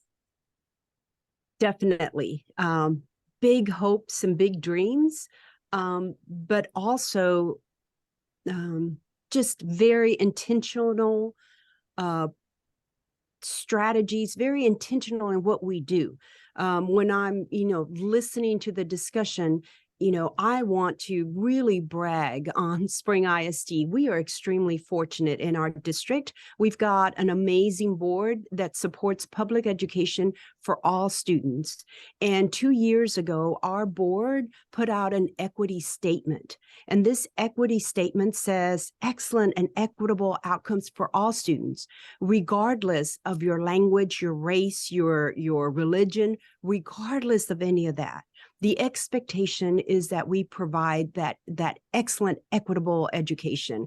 And so for us here in Spring, we're extremely intentional and in what we do. So just a quick example, all of our employees here in Spring ISD, we are all going through a cultural awareness session. We don't all speak the language. We on this screen here speak Spanish, but what about for us in Spring, what about the 73 other languages and those cultures that they represent? And it is having school districts and educators that understand the cultural differences, that we're being able to understand the languages that they bring. We may not be able to communicate with them, but we do know how to educate them, how to acknowledge what they bring to the schools, just like Ms. Silva was talking about.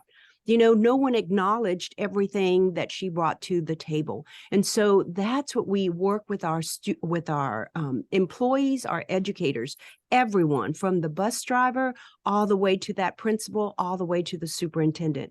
We pride ourselves in being a very diverse district. And I have to tell you, niche.com, it's a national industry that really rates and ranks school districts across the country. We in Spring ISD have received a grade of an A for being a very diverse district, with our students and our families and our educators and how we come together. Because for us, yes, we're educating the student right here, right now, but we're educating their future, and their future is bright.